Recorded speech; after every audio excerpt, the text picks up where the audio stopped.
Hello, everyone. Thank you so much for joining me. On the evening of July 27th, 2021, in Fruitland, Idaho, a little boy named Michael Joseph Vaughan, who everyone calls Monkey, is outside of his home and trying to find some playmates in the neighborhood. Monkey Michael Vaughan was abducted. No one heard screams or anything. For 4 years, his family has lived in that silence of worry and grief, holding to hope and demanding answers, and waiting for the justice system to move, even after years of knowing the four suspects' names. One we have interviewed on this channel. And tonight, it is finally cracked. There has been an arrest. Well, charges rather have been filed. Unaliving, kidnapping, and destruction of evidence. And that's what we have been dealing with since 2021. Tonight, we're going to be breaking down a lot in the last 4.5 years. What has happened, and it's still not even probably 5% of the last 4.5 years. A lot to talk about on the other side of this.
Well, hello, everyone. Thank you so much for joining me. Really do appreciate your time.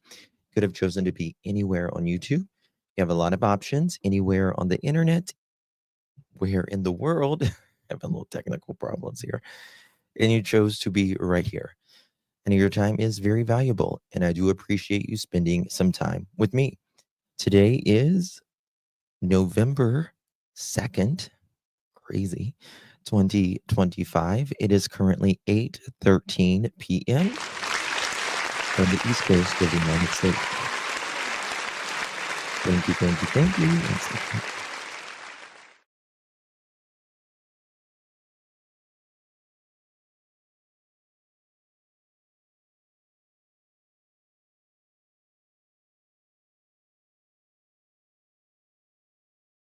All righty. Good to see all my beautiful pearls. Does this time change have everyone messed up? I know it does me. We got an extra hour And like, I don't know. It's amazing what an hour does.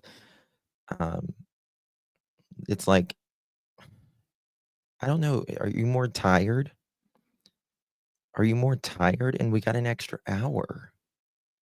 Now, like when the time changed when we lose an hour, like it's really bad. But, the days are shorter and all of that. And just one of those things. Just one of those things. They need to get rid of this time change. It's ridiculous. Ridiculous. I don't know why they do it anymore. All right, guys, we're talking today about 5-year-old Michael Joseph Vaughan, affectionately known by his family and those who, were close to him as Monkey. And as we know, that in the last couple days, finally, after 4.5 years, there is an arrest, and there is more arrest coming from what we can tell. Um, let me see here. I forgot to pull this up.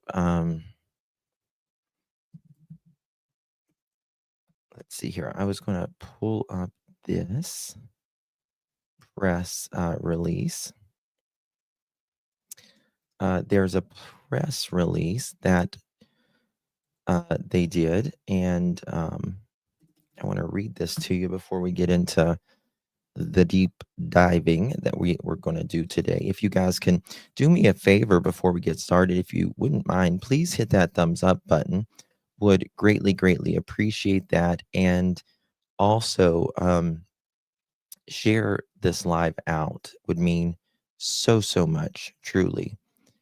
Good to see you all in chat. Hello, Angel, Kelly, Mama Dukes, Robin, Sarah, Lady Gracious, Roxy, Angel of Light, Sherry, Linda, LS, aka Chester's mom, Susan, Brian, Moose, YouTuber, Pamela, Purple, good to see you, 1,559 days. Wow. Linda, Tina, Zach, good to see you. Crab Ragoon, love that name. Deborah, good to see you. Roxy, Nice Marie, Mama Dukes, everyone. Okay, thank you. Thank you. Gotcha, Linda. Gotcha. Okay. Okay, I gotcha. All right, I got the text. I got you. Okay. All right, here we go. Lot to talk about and unpack here, as all of this has been going on. Here we go. Very interesting press release, and this is from the Fayette County prosecutor. Michael Vaughan case update. My office is moving forward with charges against the individuals, plural, involved in the disappearance of the murder of 5-year-old Michael Vaughan, which occurred in the summer of 2021. Very kind of hot day in Idaho, end of July 2021. And little Michael, he just wanted to go out with his friends and play with his friends. That's all. That's all. After a robust investigation by the Fruitland Police Department, who have been amazing, by the way, and countless assisting agencies, big thank you to the Cold Case Foundation and all the agencies that have assisted. We have unfortunately been unable to locate Michael to recover his remains. Our foremost hope has always been to recover Michael, but delays now risk further harm to his loved ones. We believe we know the individuals involved and are committed to pursuing justice with or without Michael's recovery. This is one of those Michael has not been recovered. He was in the backyard temporarily. They did move Michael. Now, Sarah Wandra, which was Stacy Wandra's wife, she had turned Stacy in because he had pew-pews, and Stacy got mad while he was in jail at her and was trying to, in my opinion, get revenge back on Sarah. And this is when he went while he was in jail, and he said, I got a tip on Michael Vaughan. And he ratted everyone out. He ratted everyone out. And that's why that's why they went there, right? And when they went there, the police knock on the door, and they go to Sarah and they say, Sarah, we have reason to believe, based upon, a great credible tip, that Michael Vaughan, 5-year-old Michael Vaughan, is in this backyard. And Sarah immediately said she was her own twisted type of religious fanatic. She would sleep with multiple men and do a lot of crazy things, but she was also, would buy so many Bibles from like the Dollar Tree and hand them out. Just her own kind of twisted way of being religious. And she said something to the effect of, my God, just told me that Stacy, her husband, who was in jail, who just told on her, did this. He did this, and he's in the backyard. And during that time, Stacy had recorded, multiple what happened that day and who was involved and all of that. And they had Brandon Shirtliff walking in an area, but there was just nobody that had identified him yet. So they already had some things, but they just couldn't identify at the time.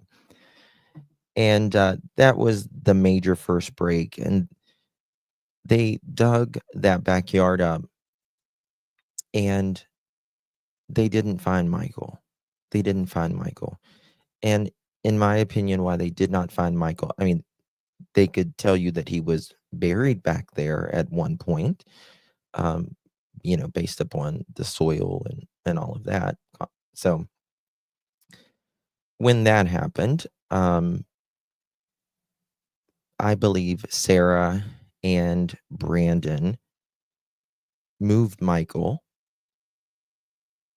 maybe Adrian as well, because Stacy could rat them out. Stacy could rat them out. And so I believe that's why he was moved. Okay, moving forward here. So that's kind of why I believe we don't know exactly where Michael is. I think we have, some people out there have probably a good idea.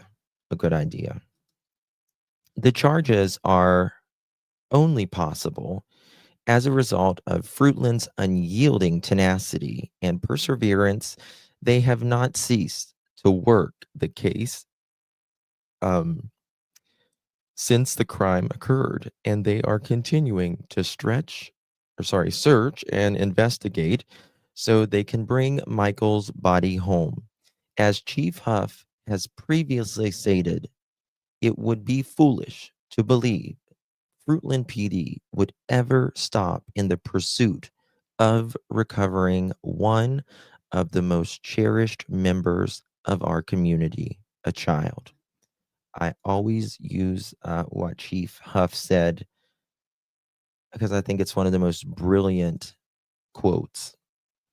He said, when they named the four suspects, you can't take one of our most precious citizens away from us and expect us to, not do anything about it. I would remind the public that anyone accused of a crime by my office is entitled to the presumption of innocence, and it is the office's duty to prove that they are guilty beyond a reasonable doubt in the court of law. I would also ask the public and media to be sensitive to how difficult a case like this is for a surviving family members and neighbors, and ask that any efforts to speak with those involved be tempered appropriately. Cases such as these tend to thrust family members into the public eye against their will, and it is my hope that the public will respect their privacy as they weather this difficult process. And this is signed by Michael Duke, the Payette County prosecutor. I believe he's the new prosecutor, if I am correct on that. It has certainly been a long road. Kelly K, thank you so much, my dear, for 13 months. Appreciate you and Oki, prayers for the Vaughan family. Thank you very much, Kelly K. Good to see you and appreciate that very, very much. They must have some kind of evidence that Monkey was there to charge with first degree. Yeah, yeah. There is, I believe that they have a lot, and I believe there's specifically a lot of digital evidence, in my opinion, with this case, that they're going to have a hard time explaining. One thing that I have talked to Stacy Wandra at length. Several of us have. And when did I do this interview?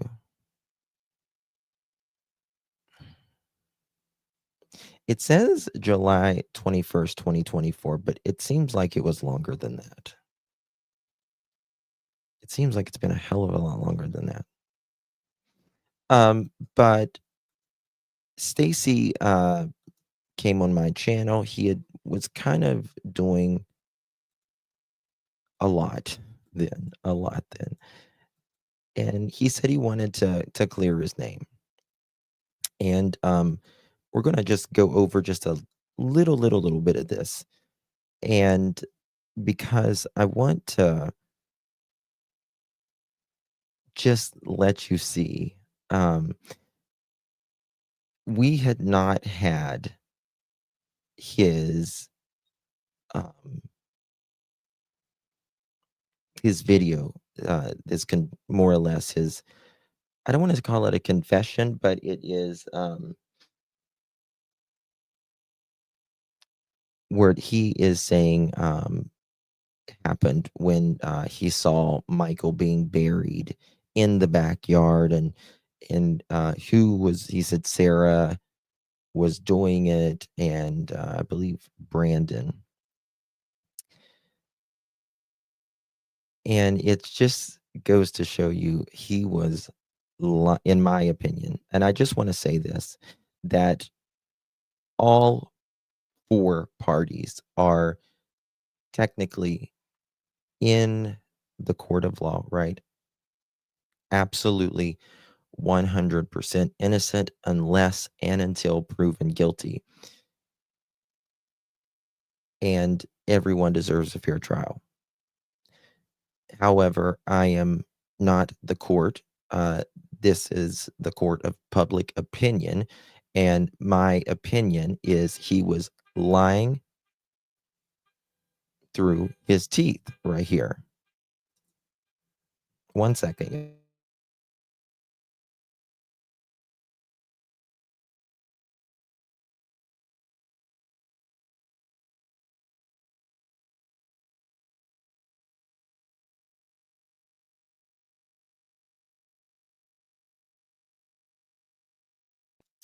Okay, wasn't my car.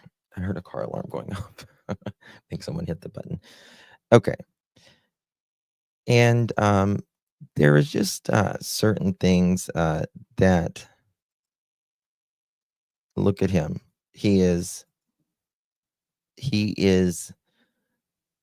the biggest thing of swine that I have ever seen. Yeah, and Grizzly, she's a wonderful woman. She was very, very kind to me whenever I started my Justin for All channel a long time ago, and she was very, very kind to me. He is the human pig. Look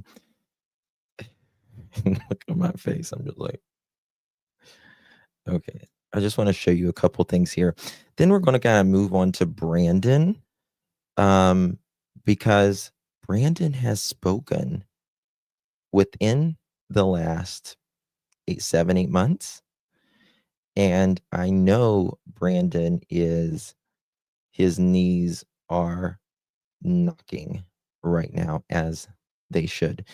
Do you guys think once they're all arrested,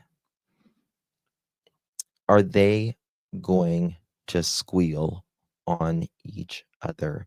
And I'm hoping that they will, and that will hopefully be able to find Michael. That's the goal, in my opinion, is finding Michael, so we can bring him back and lay him to rest with some dignity that was just absolutely taken. Just putting that out there. Say that again? I think maybe the other reason I went to Ontario too wasn't just for food, but it was to go pick up that ride. Okay, so another ride.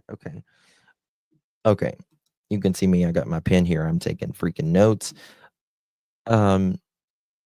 So for those of you that don't know a lot about this case, Stacy has a taxi, and I use that word loosely, taxi business, and it's called Faith Taxi. They were always scheming, conjuring up a way to make money. And so Brandon, one of the other suspects, would drive cars for Stacy and Sarah. He would stay over at their house. Well, Sarah started sleeping with Brandon. Well, she would sleep with pretty much anything that walked in the door, really. But and Stacy is a big guy, and so he probably, I think he was a little jealous of Brandon as well. But there was talks about them wanting to have kids. Oh my God, I can't imagine having kids. Why did you guys always have a bunch of people in your house? Just curious. There wasn't a bunch of. There was a bunch of people. They would bring any really sketchy people in, mainly so they could do work. People in the house. People make that excessive. Had. They're literally. We had people come in sometimes who were just friends of friends or friends of ours, or I think one point in time we let Brandon bring his buddy over and his buddy's friend, but there wasn't an excessive amount of traffic like people make it. Okay. We didn't allow them. Okay, I want to get to that night. Just give me 1 second. Because Josh comes up here, and Josh, we almost have him about crying because we were playing kind of good cop and bad cop. But I just want to show you this. So the evening of the evening Michael Vaughan was abducted, it was around, I believe, 7 o'clock. Don't hold me to that. He's Zelda. Good to see you, honey. And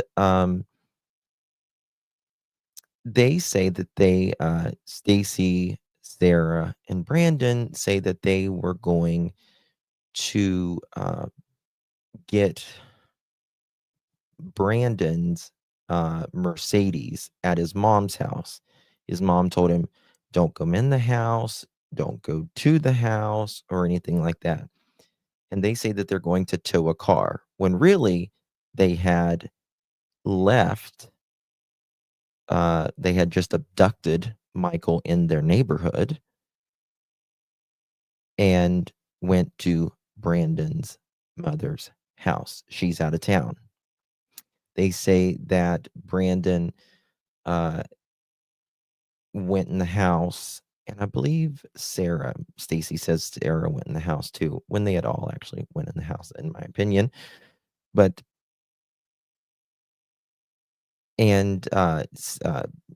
Brandon wanted to get new clothes and wash his clothes. Again, his mom told him not to be in the house. Number 2, Sarah and Stacy, where they was living, had a laundry service. They did laundry services. So why would you drive an hour to go in a house you're not supposed to go in while your mom's not there and do a load of laundry whenever you have a laundry service of where you're living? Actually, do Idaho 16. So I asked him what route he took that evening, and he tells me the route that he took. And he actually gave me his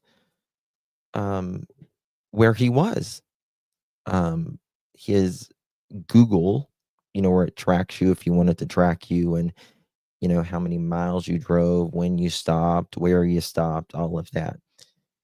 And it was very interesting. It's very interesting. We'll talk about that. To Payette, Idaho. Payett. Yep, right there. There we go. Okay, there we go. Okay. Now, just bear with me. I mean, there's people walking around everywhere, of course. All right. Sarah and Brandon said they were going to go look for the kid. Okay. Wait, I think I went up too much. Michael goes missing at 6:40 to 7 p.m. Watch this. Correct. So now they conveniently, he gave me this receipt, if you will, and it is a photo of Brandon's whatchamacallit, it's like his VIN on the door that evening, and it says the date and the time, 9:56 p.m., and it shows a map, which I think is pretty weird that you're at 9:56 p.m. and you're in the middle of towing with a strap, by the way, according to Stacy, and which was interesting because Brandon did an interview with JLR back a long time ago, and he said it was with the trailer.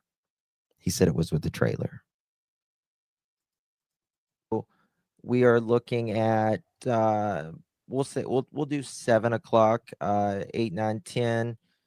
we're looking at 3.5 hours. Michael Correct. had been missing. Okay. After this, we're going to get to Brandon's, and it's very interesting. Michael's missing.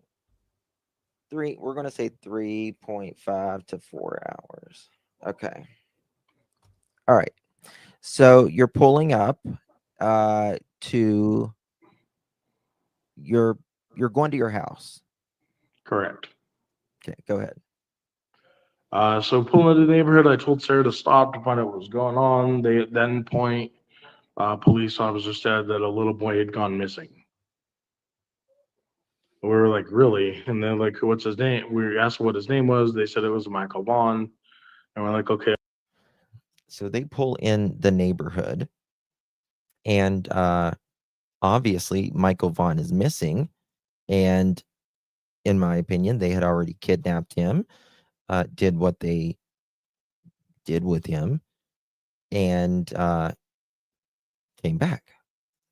We'll keep an eye out for him or whatever. So we got back to the house on Red Wing Street, and Sarah and I Brendan. apologize, guys. It's not Adrian. I've got Adrian's contact. It's not Adrian.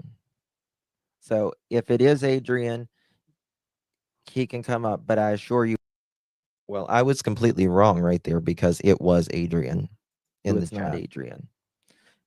Either come up, show your face. You don't have to show your face on camera up here. All right, let me show you. Have Josh. Have told. Watch Josh. I know the whereabouts. Drink. What is it that you're trying to accomplish? I mean, you are a suspect in the case, whether yes, law enforcement has said that. What is it like? So you're doing I'm not saying you're doing rounds, but you're going on panels and stuff. Like, how is this going to help you? How is this going to help exonerate you? It's not going to help exonerate me, but what it's doing is giving people my side of the story, because there's a lot of stories being told, but nobody's going to believe one person over the other. Reality is I'm still a suspect. And when it gets cleared by law enforcement, then people have a different view. But I want to personally tell people my side of the story, because I feel that's what I'm destined to do. They did. Because I feel there's a lot of bullshit talk. There's a lot of where Michael's yes, they did look at Brandon's mother's house, and there was positive hit in, I believe, the backyard and under the house. Crap talk about each and every one of us. I'm just honestly going out there because I know what happened that night. I know that I know the whereabouts where I was. I know the whereabouts where Sarah and Brandon were. I don't see that. That's why I'm doing this, because there's a lot of questions regarding this. Yeah, right. but you don't have anything to offer as to where Michael is. I don't. You're right, because I don't. So what I'm saying is, like, you do. And the point that, I mean, that should take, Now, I will say about Stacy right here. I don't believe, I absolutely believe he knows, because he was there and he was part of it. He was part of the abduction, part of the transfer, kidnapping, taking him to Brandon's mother's home, doing whatever they did with Michael, and then driving back to their home in Fruitland, Idaho that night, and part of burying him in the backyard. But then he went to jail, and then Michael was moved. So I don't believe Stacy knows where Michael is right now. That belongs to, in my opinion, Sarah, Brandon, maybe Adrian, but certainly, in my opinion, Sarah, and particularly Brandon. 5 minutes to say. He has taken a polygraph. I did take a polygraph, and I was very well informed that I passed the polygraph by detectives, by the FBI, by my mom, who the detectives told I was also If this mother chicken took a polygraph and passed, throw out every polygraph that ever happened. told that Sarah and Brandon did not. Have you told investigators anything that you haven't told the public? And if so, No. why? Not at all. So your story that you're telling everybody is the exact same that you He's lying. have Exactly. told in the interrogations. Exactly. And he is lying through his teeth right here. Probably 6-8 months after this interview, I get his interview of where he said he was they abducted Michael and that they buried him in the backyard.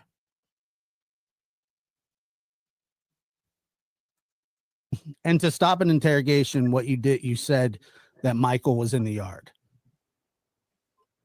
How does that, did that stop an interrogate? Did that actually stop it? I haven't been interrogated since. I haven't heard from law enforcement. I haven't talked to law enforcement. I haven't even heard a peep from anybody. So they dug up that entire yard, as we all saw. We watched them do it, based on just you saying that he was buried in the yard to stop it. Correct. So you tricked law enforcement into doing that? I guess if you want to put it that way, yes. Well, I mean, listen, you don't just go into law enforcement and say, hey, I kidnapped and unalived, or know someone who kidnapped and unalived a 5-year-old, and they just say, okay, we'll go dig up someone's backyard. Like, you've got to show, or at least tell them something that the public would not know, right? There's got to be some sort of receipt, if you will. Thank you, Sherry, for 10 months, my love. Appreciate you. We love you too. Thank you for your support, my love. Good to see you. Thank you so much, my love. Starflower OG. Thank you so much, my dear. 17 months. Appreciate you, baby. I'm so happy Stacy was arrested. Now we pray the other 3 are next. Thanks, Justin, for keeping this case. Thank you so much, my dear. Appreciate you, Starflower, your support. They're going to be arrested. It's coming. against the law, right? I mean, do you think? So you very well, you could and probably should be charged with that. But and I'm not here to like trip you up or hang you or be mean to you or anything. But how is it that you can trick dogs into hitting on human decomp? You can't. Yes. And so what Josh is nailing him here is what Stacy said when he was in jail, because he was mad at Sarah for putting him in jail, telling on him, is, hey, Michael Vaughan is in the backyard, and I saw them dig and put him in the backyard and all that. And then cadaver dogs hit in that backyard that, and I'm sure they found other evidence, maybe in the house or around the house as well. And cadaver dogs hit. And then Sarah just starts singing like a canary inside because she didn't want to go to jail. So now he's saying in this interview, I just said that Michael was in the backyard, right? It doesn't work that way. He told on himself, and now he's trying to walk it back. But Sarah had already sung on him like a canary because the police were there, and all of that. And then this is where we have the video that I showed, that I FOIA'd, that I didn't mean to get, but I got anyways, and where Stacy is clearly telling the story, which we didn't know that at the time. Can't do that. You can trick the police, but you're not tricking dogs. No, not at all. But And the dogs did hit, correct? Apparently that's what There I'm were being supposed to told, be yeah. multiple dogs. So According to, you told them that Michael was buried in the yard, and then, which you say is a lie, but then dogs hit on human No, decomp in that yard. They hit before I told them that. That's why they questioned me. so they hit No, before? they No, he didn't, Stacy. He's lying through his teeth. We have the video. We have the video. That is untruth. Untruth, Stacy. They didn't hit before. Correct. Regardless, let's say you said how many if police go to your backyard and they bring a dog, they're not going to hit on human remains, right? They're not going to hit on human remains because there's not a human or never was a human in our backyard. So dumb. So But to prove my point that there was nothing back there, that's why I had them go dig it up. I knew there was nothing back there. I simply was very much so under pressure. I was being interrogated to the point of tears. now we have the video. Hi baby, love you, Brandy. 3 separate dogs hit on the back of the one. Yeah, that's exactly what I told him right there. Stacy, there was multiple. I said multiple dogs. Multiple dogs. One came from North Carolina. One came from North Carolina. And he's like, I was interrogated to the point of tears. He drug his fat ass out of the jail cell and was yawning. The most thing that he was worried about was talking to his mommy. So he can scratch. If you've seen the video, he is clearly not distressed. I mean, for hours a day, for like 3 or 4 days. And honestly, I could not take it. It was killing me. But I thought you said you gave them the tip.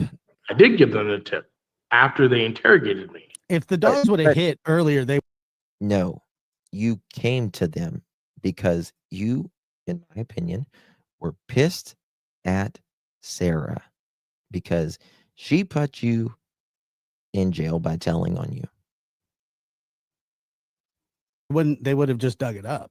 Yeah, that's the thing. If that's what I'm trying to understand. That's what I'm saying. Like, so obviously, I mean, they wouldn't notice. They wouldn't have known to search your house if they hadn't had it. If you hadn't given them the tip. That's what I'm saying. I told them.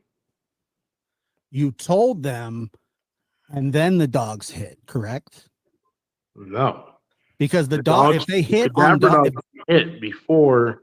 That's at least what I'm being told. That's what law enforcement told me. That's what detective they would dig it up though. They would have dug it up if dogs would have hit. Not so they didn't.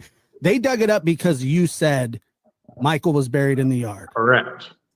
Okay, but then they bring the dogs out there to confirm that hey, there is human there. Yes. You can say that Michael or a human is in the backyard, right? But unless you tell them something, again, that the public doesn't know, and they take the dogs back there and there's no hits, right? Then you can, there's a lot of just people that's mental that just call in and accuse themselves of doing all kinds of crazy things. And it never, ever,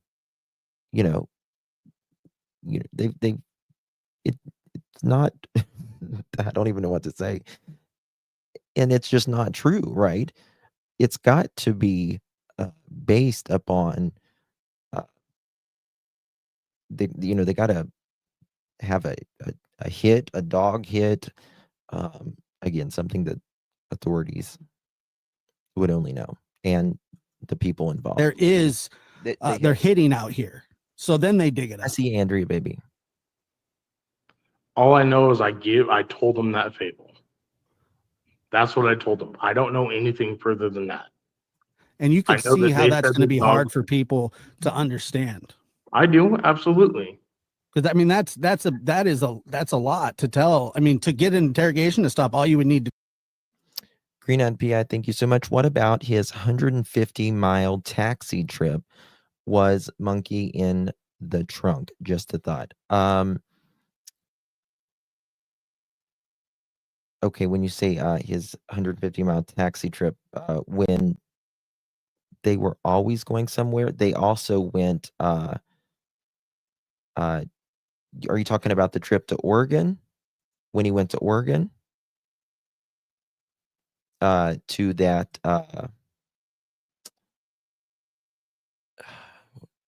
what was it?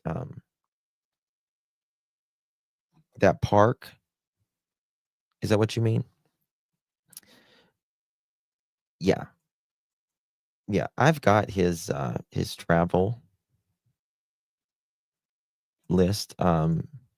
In my opinion, it's very, very possible. Yeah. I believe that it's very, very likely that Michael is around there. Very possible. Do is say, hey, I want to talk to my lawyer. And I did that. My lawyer was present with me. Okay. I've got the clip where JD Huff said we have multiple dogs hit and we've got all of this based on evidence, it says. And testimony. I mean, and that's what I'm really wondering is because like I said, this is just what I think. I think that you plan on being indicted like everybody else that was up there on those poster boards, and you're trying to get ahead of this thing, kind of get your story out there, which I don't blame you, but it's going to come back to bite you in the ass. I know it is. But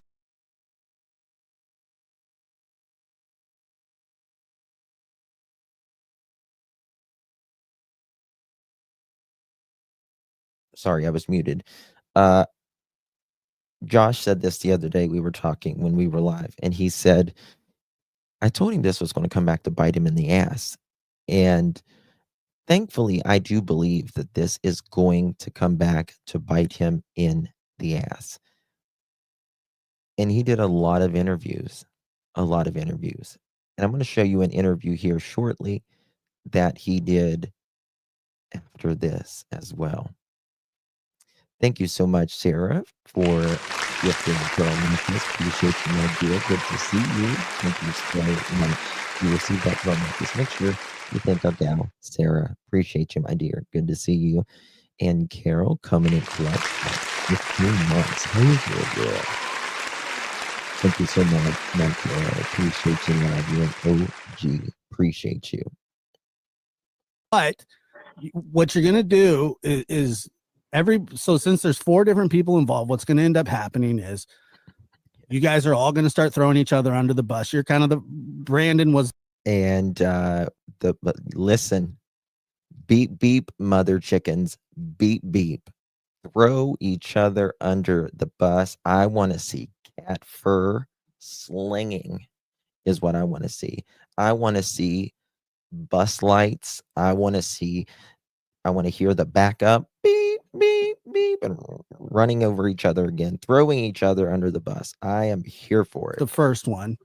Then it's you because you're out of jail now. And Can't stay out of jail. Adrian eventually at trial or whatever is happening here. But what I'm saying is I don't understand why anybody would tell the police that there's a kid buried in the yard to stop an interrogation. What good does that do? Did that help you in some? Yeah, and that's the point, right? Hey, Mallory, good to see you, honey. Why would you say there is a child in the back of the yard for you to stop an interrogation?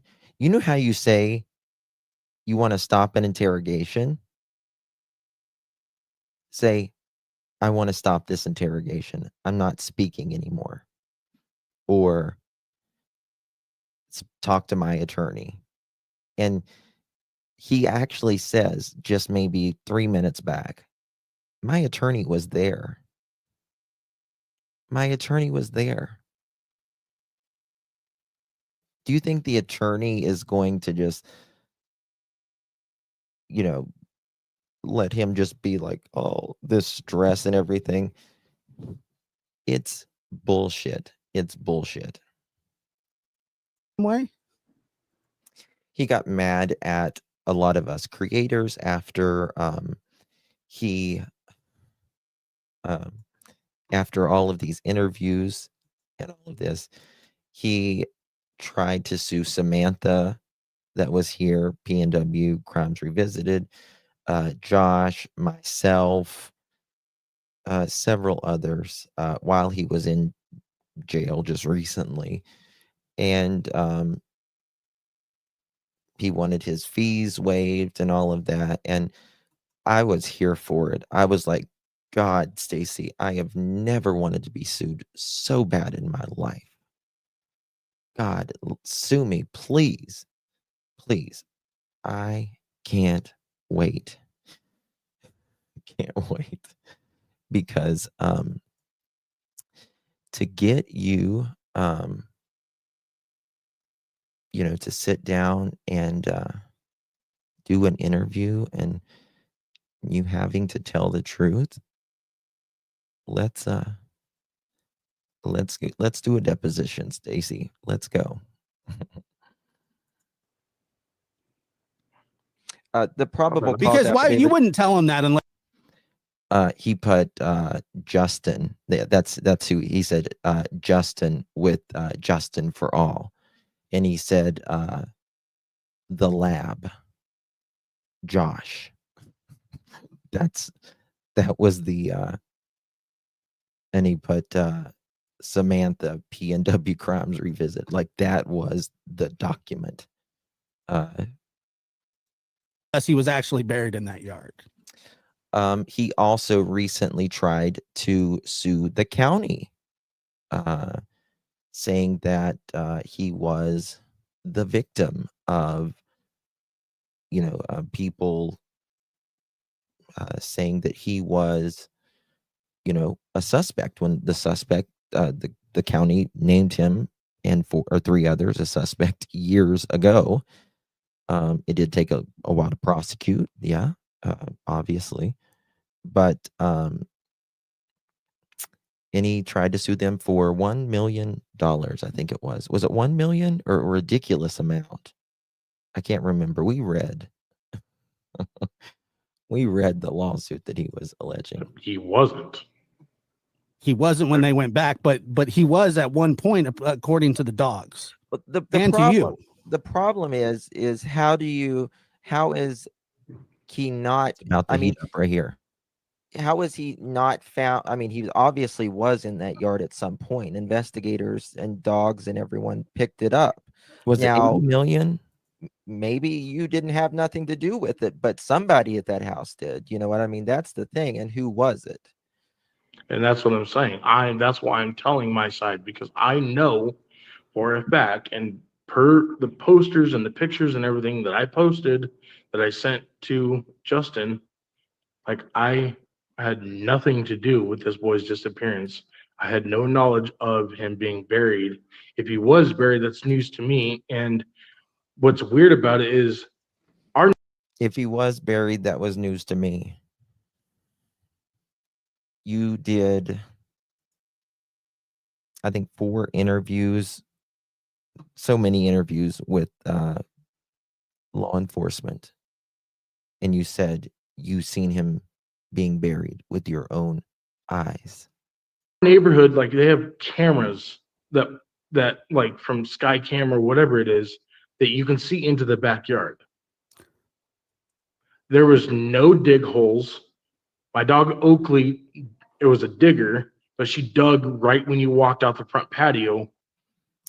And he talks about they had to put the grill or something in a certain area because the dog kept digging. Where the dead spot is where the barbecue was. Mm-hmm. But Now, it was dead because the barbecue we had 2 barbecues at the time, and one was sitting on the grass. One in of the this things. affidavit- Oh, sorry, sorry, Justin. go ahead, Josh. Well, one of the things that the dog would do is when they're sniffing in the yard, not only would they do that, at any point, if he was in the house at all, if Michael was in your house, the dogs would hit at the front porch. Did they? No, not to my knowledge. No. I think they hit beside the front porch. Oh, okay. So that would indicate that he was near the house. So Michael, I mean, let's just be honest here. Michael was around that house. Huh? Michael was around that house. The dogs aren't going to hit just for no reason unless you buried somebody else back there. I don't know. I have no information to give to that. Like I told everybody and anybody on here, if I knew something about this, because I am in no way okay with abducting a child, killing him, burying him. I would bury somebody else for doing that to somebody like that.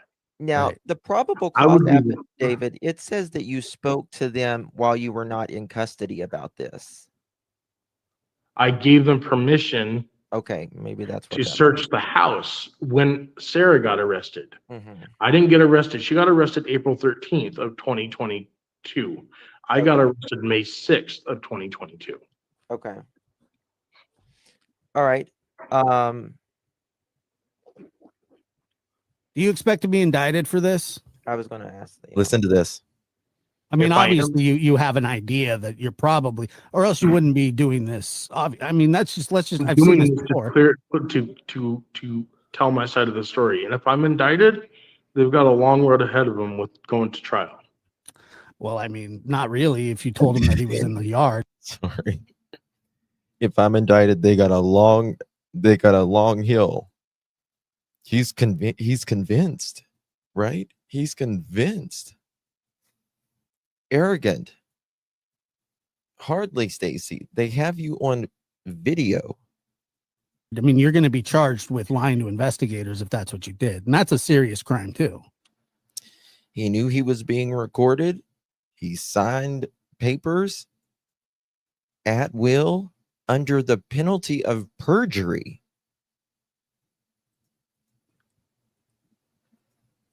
And if I am, I am. I own up to that. This take is in accountability. October. Prosecutors Watch on the this. investigation over Michael says, quote, Watch I this. This is expect where it gets to charge good. it. Mike, Never even knew that he had a duffel bag with him. I all right, had a listen to this. This is important. body is.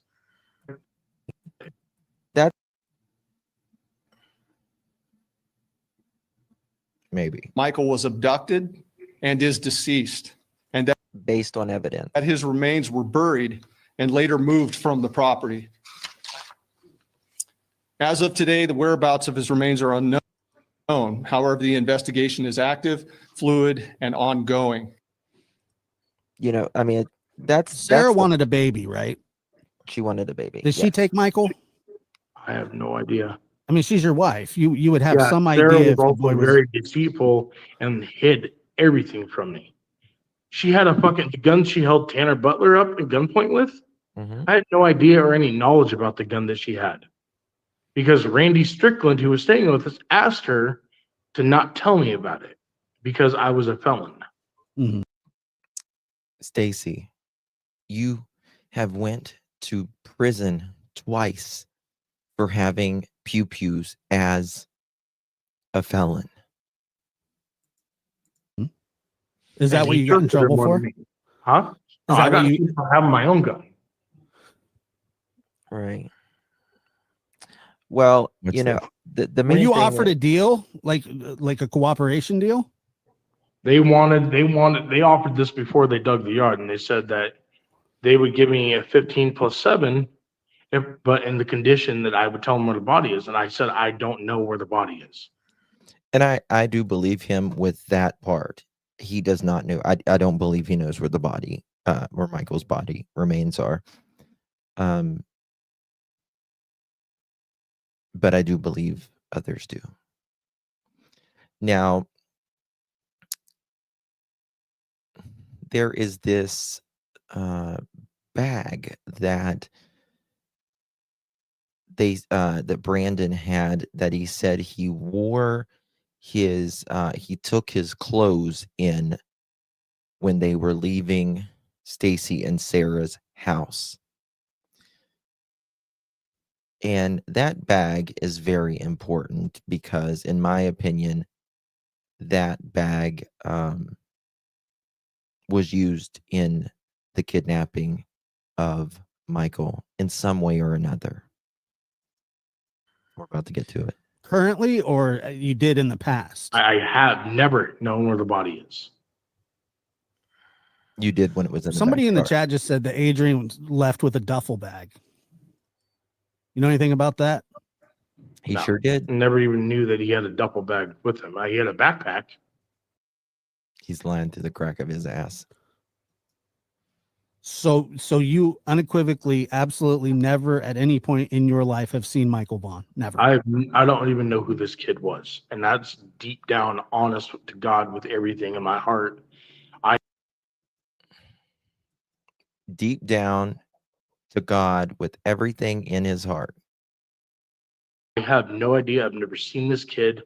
I didn't even know he existed. I didn't know who Tyler and Brandy were. Mm-hmm.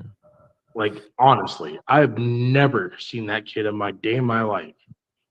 Okay, so Brandon had a duffel bag. Excuse me. What did Brandon have? What was Brandon doing with the duffel bag? He had his clothes in it. Like, I watched him when we went to go tow the car. I watched him have an empty duffel bag. It was empty. And I watched him fill it with all of his clothes that he had at our house. Was it your duffel bag? No, it was his. Yeah.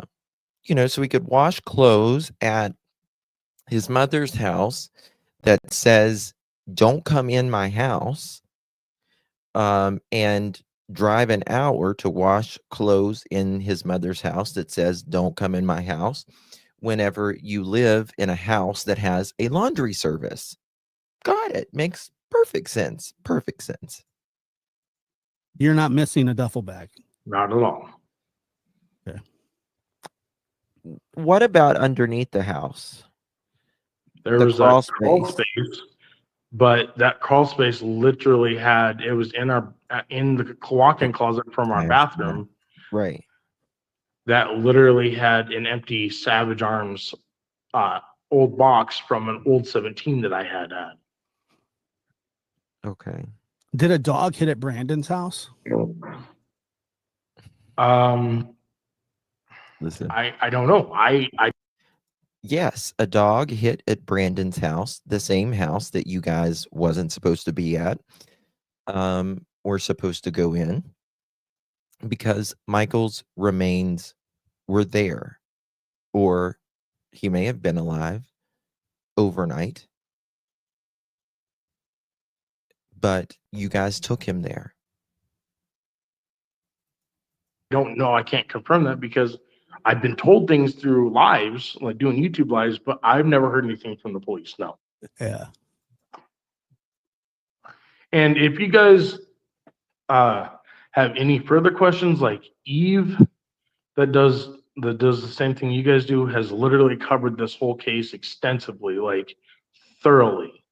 Mm-hmm. And she just wanted me to point out to you guys, like, if you have questions, like skeptibilities or I just don't understand why you would lie to the feds about saying that there's a body in the backyard. you And have then, to understand it coming from my point of view and my mental disability that I suffer with, like, not as an excuse, but What's your mental legit. disability? I have fetal alcohol syndrome. I have Asperger's. I have autism, which is Asperger's. I have bipolar, intermittent explosive disorder. Now, mind you, 98% of those I've overcome being in group homes my whole life. But people that have fetal alcohol overcome all of syndrome, it is those, very though. common 98%. that people get put in I very didn't know you could pressured overcome a lot of situations. those. And And the instant amazing. reaction just to give something to get them to back off.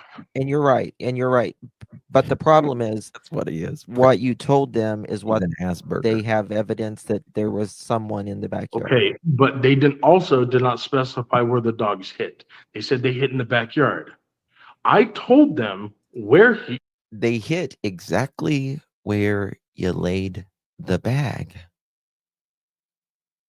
Where exactly you laid the bag. where it made up again, where Well- he was buried, which was directly across when you walk out the back patio door. It was directly straight across right in the middle of the fence, in the middle of the yard. They didn't specify where he was hit. They said that they dug by the shed and that the dogs had hit around the shed area. That's what I've been told. Josh is about ready. I know, and if you read their report, He's almost or ready. you probably can pull it up. You found it here. Mhm. But Listen to but you said that he was in the yard. I said he was in that direct spot, but he was never there. Clearly, Well, he was in that yard somewhere at one point. somewhere, I don't know. He I have- He just said there was. Listen to him. He just said that there was. He said that the reason he said that Michael was in the back of the yard is he was so, pressed against this, and I just said, well, he was in that yard. Michael was in that yard. The dog sit and everything. Probably, he says. I don't know. Probably. Yeah, Stacy, you just Probably I don't have knowledge of it. Well, Like I I mean, said, you I've didn't pull never- that out of thin air. Maybe Yes, I Adrian did. told you, maybe Yes, I Sarah did. told you, maybe Brandon No. told you. But this is exactly why it's hard for me to do these lies, because people are gonna try to judge me and say that I literally didn't. I had something to do with it. My question to you is why, when they did a polygraph test and I answered every question they asked me about Michael's disappearance, why on earth would I pass that polygraph? I don't believe you passed. well, You to be you don't just get a false positive on a polygraph. Well, but the thing is, I'm going to throw something back at you after if you are taking heavy medications and I haven't taken any medication. and you have these I haven't taken disorders, medication for years. Well, do you have proof that you passed a polygraph? You can probably get it in the affidavit Because I somewhere. mean, you can't use I it in can a tell court of you law that anyway. three people talked to me about my polygraph, including the guy that did the polygraph in the Meridian Police Department, the Highway Patrol. The Mhm. guy that did the polygraph told me, if he passed a polygraph, it's because he just doesn't feel anything. I mean, that's just it. he asked, how do you feel you did? And I said, I was honest about everything. He goes, you're right, you did. And then later on, I talked to the detectives. They also Well, we know that just off of what you said when we're talking about the interview about Michael being in the backyard versus this interview, you have lied multiple times from what you said in that interview versus what you said in this interview. So I don't believe you passed the polygraph whatsoever. verified. Scott Crimmon was also at the Meridian Highway Patrol during my testing. He also said that I passed my polygraph. Did Anita- Sarah pass? No, according to what I'm being told, no. I don't have confirmation. I'm hearing that from my mom and what the detectives told my mom, because Sarah was married to me. So here's a common occurrence in these kinds of cases is that people want to give information, but they don't want to implicate themselves. They want to have 1 foot in, 1 foot out. Sarah not passing, but you passing. 3 other people may know what have happened, but I don't know what happened. And then you see what I'm saying, and you see where I'm going with it. I'm not trying to be rude and trip you up here. I'm just saying you pulling that out of thin air is almost impossible. And it's not impossible for me. I said almost impossible. Okay, and I believe that. Okay, almost impossible, yeah. But for me, it wasn't impossible. If, I mean, if you literally sat there, you would see how literally like how on the verge of tears I was because of being interrogated so hard and so rough. And I told them the same exact thing the very first 4 interviews before the last one, before when I told them about where he was in the backyard. I told them the same exact thing that I've told everybody else. I have never met this kid a day in my life. I've never seen him. I don't know anything about him. I don't know anything about him disappearing, any of that. Do you know what day they gave you the polygraph on? What, David? Do you know what day they What gave you the day? polygraph? It was May 18th, I believe. It was literally the day that I got my case dropped for felon in possession out of state when the feds picked it up. Okay. So while you so you're basically lying to them while you're on the phone with them while they're What's digging up this? the backyard, Yeah. is what you're saying. Now, see, the thing about the day is like you're saying that you and Sarah and Brandon went to Cuna. Now, the thing with Brandon's story, which he's saying that him and Stacy got home and they went to the gas station. Him and Sarah? Or Sarah, sorry, him and Sarah No. went They to never the went to gas the station at station. 7:00. They went to No. And it's like somebody's lying here. Somebody's lying, and it's They never went to the gas station. We left in our truck to go tow his car upon his request. you kidnapped a child, and that was an excuse afterward. I have Why did no you stop? Why reason did you to stop lie. at 8th in Arizona again? I'm just curious about To that. put Why- power steering fluid in the truck. At 8th in Arizona, which is on the corner of very, very close to where Michael lives,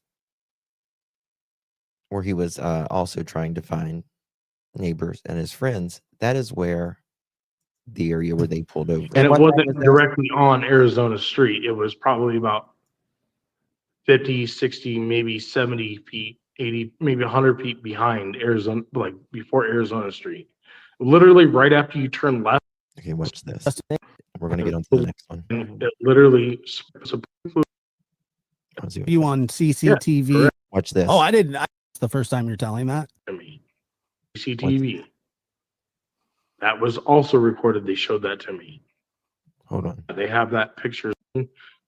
Closed the cap on the power steering fluid, walked back around to the passenger side truck, and we left. Are you guys on CCTV anywhere? Yeah, they have that picture as well. They have that. They have what? They have the picture of us stopping on 8th Street. They have the video. Like It was Josh's face. CCTV. That was also recorded. They showed that to me. But has anybody known that? Is this the first time you're telling that? Nobody's asked me about it, but I told them everything. Oh, I didn't. I was just wondering if you were on CCTV at all that day, but they have you on CCTV Correct. on 8th in Arizona Yes, correct. with Brandon in the car. Correct. And Sarah. Many Panthers. I mean, Happy that's a birthday. big- that's a you major saw a problem, boy right? that day. Hold on, you saw a boy that day as well, didn't you? Watch this. You said Yes. you saw a boy. Further down 8th Street on the very right hand side in somebody's yard. And he didn't look anything like Michael at any point in time. Yeah, he says while he was, pulling over to fix that power steering fluid, there is a child that's about 6 or 8 houses down, which you couldn't even remotely see a child and what they look like and what they were wearing. 6 or 8 houses down on the right. He says that, but it definitely wasn't Michael. He says. Okay. We didn't ever even approach the kid. Did the boy you saw have a yellow shirt on? It was a bright shirt, correct. From what I remember. It was shorts and a bright shirt. Mm, And he was a lot taller than the 5-year-old boy. I can tell you that much. he remembers that. Okay. So who put the power steering fluid in? I did. So you're on video getting out. of the truck. Correct. And I was the okay. only one to get out of the truck, as it's on video and recording. He's not the only one that got out of the he is not the only one that got out of the truck, in my opinion. Because Brandon is seen walking, and they wanted a photo, or they wanted to know who that person was walking. And the video shows me putting power steering fluid in the They truck. showed it to you? Yes. Okay. Hmm. When is the next time you put power steering fluid in that day? You know? I didn't have to Sarah? put it until the next day. Okay. I usually had to fill up the truck once a day with power steering fluid. Was that the only place that you're on CCTV? No, I was on CCTV at the spot. Video trap. You Correct. dropped your chew, you got out, you Yep. got it at the splash. It's okay, man. Like I said, I'm just pulled up on the maps. Correct. And At then, night. oh, did you? He had to do that. 100% honest. I just got this phone, so I'll teach you. So did you guys go to Brandon's house that day? correct. Listen. At And then night. so here's another problem. If the dogs hit in the yard at your house, you guys are headed over to Brandon's, and the Right. dogs hit there too. I mean, obviously Mhm. there's a body that's being Yeah. Think about this. Not only did they hit in Stacy and Sarah's backyard, where Stacy says there's a body that was back there, and then he says, "Oh no, there's not." But where they also go that evening after they kidnap Michael, the dogs hit there as well. So we have human remains hit on Sarah and Stacy's place where they buried Michael in the backyard. We have a hit of human remains in Brandon's mother's house where he wasn't supposed to be, where they, after they abducted Michael, they went to that house. What a coincidence, right? He wants transported back and forth, and they're assuming that it's Michael. That's why you guys are suspects, right? So to be, yes. Yes. no, this one has nothing to But do with I, like I Yes. said, Chief's mom. have. Is it possible that he was with that they covered this up with you being in the truck, that Michael was No with CPS them in this case. Not and at you all. didn't know about it? Not at all, because the only thing that got put in the truck, we all walked out together. The only thing that Brandon had in his hand was a duffel bag full of his clothes. I watched him fill his duffel bag up with clothes. It was empty, keep in mind. Watched him fill the duffel bag up, watched him put it in the truck. We all walked out together. The only thing that Sarah had in her hand was her purse. Yeah. And a grocery bag that had 2 or 3 Diet Pepsis in it. Was Sarah, she was seen carrying a kid? Was she ever? No. And so The only that's what kid- you told police, though? That's Yes. you're telling the same thing. Okay, Yes. gotcha. There's nothing. I was in the living room when he was doing this. All right, Pulling up and verifying on Brandon's behalf. I was a witness to him filling up his duffel bag when it was completely empty the whole time I was in the living room when he was doing this. Yeah. He didn't have a bedroom that he was staying in. He slept in the living room on the couch all the time. I have Well, okay. pictures of him sleeping on the couch with my dog. How did they search that truck? Hey, Justin, Hold on. Yes. What? or What's did this? you Sure. sell that truck? Do they still have your? Do they still have? Wait a your minute. Wait, vehicle? Justin. Wait, Justin. That Did you truck- sell the that- truck? No, the truck was repoed. Oh, how long after Michael went missing? It was July, I don't know, it was like August 2nd or something like that. August 3rd, but it was repoed and the detectives went and picked up the truck for evidence. I believe they probably still have that truck for evidence. Okay.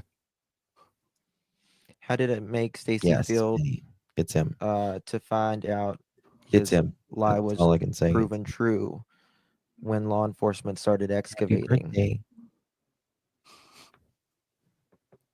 I don't know how to answer that. I mean, I regret lying to him, but at the same point, I mean, I don't have any information for this little boy. I want to. This little time and time will get up. Correct. So why did you go to his mom's house? Brandon just said that he needed to go to his house anyways to get new clothes. but that So doesn't he make was just sense. going to do his. You're right. It doesn't, but that's what Brandon said. So what it sounds like, just personally to me, is if you're putting the pieces together and he's got a duffel bag, dogs hit at your house, dogs hit at his house. It sounds like he used that duffel bag for something else. Damn right you did. I'm personally telling you and everybody on here, like I said just a couple minutes ago, Dogs hit at his house. Dogs hit at Brandon's mom's house. Dogs hit in the car or the truck that is repoed. I watched him put everything from an empty duffel bag, like the duffel bag was empty. There was nothing in it at the start. Nothing. Oh, so he him didn't take any clothes out of there? N- There wasn't a pile of clothes at the house, or he didn't swap stuff No, out? that's what I'm that's saying. No, you're just missing what I'm saying. Yes.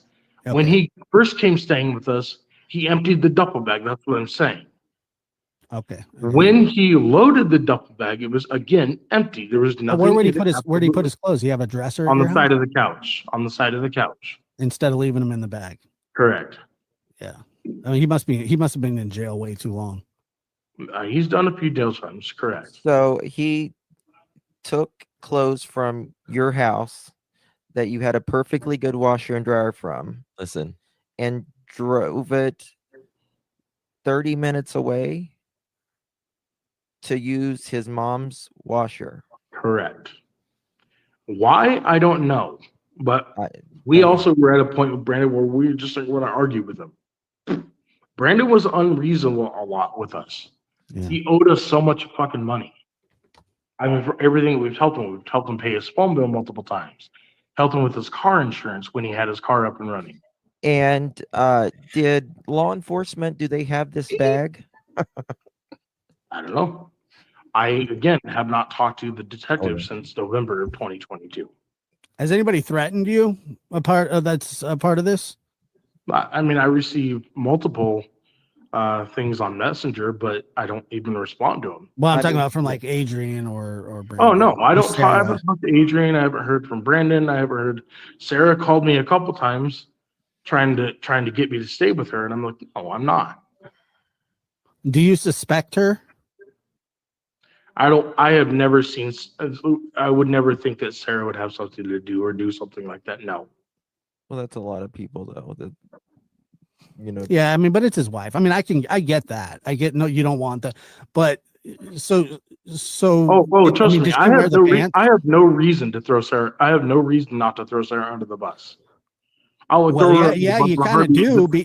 You kind this of is do your because life. if you have any knowledge at all, it's Oh no, it's no. accessory That's after what I'm the saying. fact. If I had any knowledge at all, I would have been the first person with no hesitation to Gotcha. let law enforcement know about any information I knew about him. Right. Like I told that in every video, I told the cops that. I said, look, any information, if I had any knowledge, forehand knowledge, I would have been the first to tell you guys. Anything I knew. I was honest with them, just like I'm being honest here. I told them the same exact thing that I'm telling everybody on my lives. There's nothing, not one thing that has changed. Yeah, and sometimes, after you tell a story so many times, and it has been a while, I don't know if there are discrepancies or not. I've seen a couple of them, but I do. I think that's it. Brandon and your wife, if she agreed to drive him to his mother or to his mother's house to do laundry for God knows what reason, why he's taking his clothes out of his duffel bag, setting them next to the couch. Where, like when he walked in to stay with you guys, where did he set? He brought that duffel bag with Hold on him. a minute. Yeah. Hold on a minute.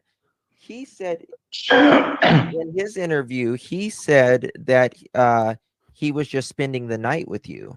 No, Brandon stayed with us on multiple nights. Well, in I his mean, he stayed with us for months. in his interview, he said he had just spent the night with you guys that night. No, he is completely wrong. That's one of the reasons he owes us so much money. He's in debt with us over $1,000. He Well, agreed to pay us rent He's for called. staying with us. He said that, and this is his words, Stacey. It's not mine, but he said, okay. Moving forward here. Here we go. Yes, guys, please hit that thumbs up button. Would greatly, greatly appreciate that. Okay, now, very interesting. Something happened. Let me show you this. Hold on. I need to refresh. This thing is, just bear with me 2 seconds, guys.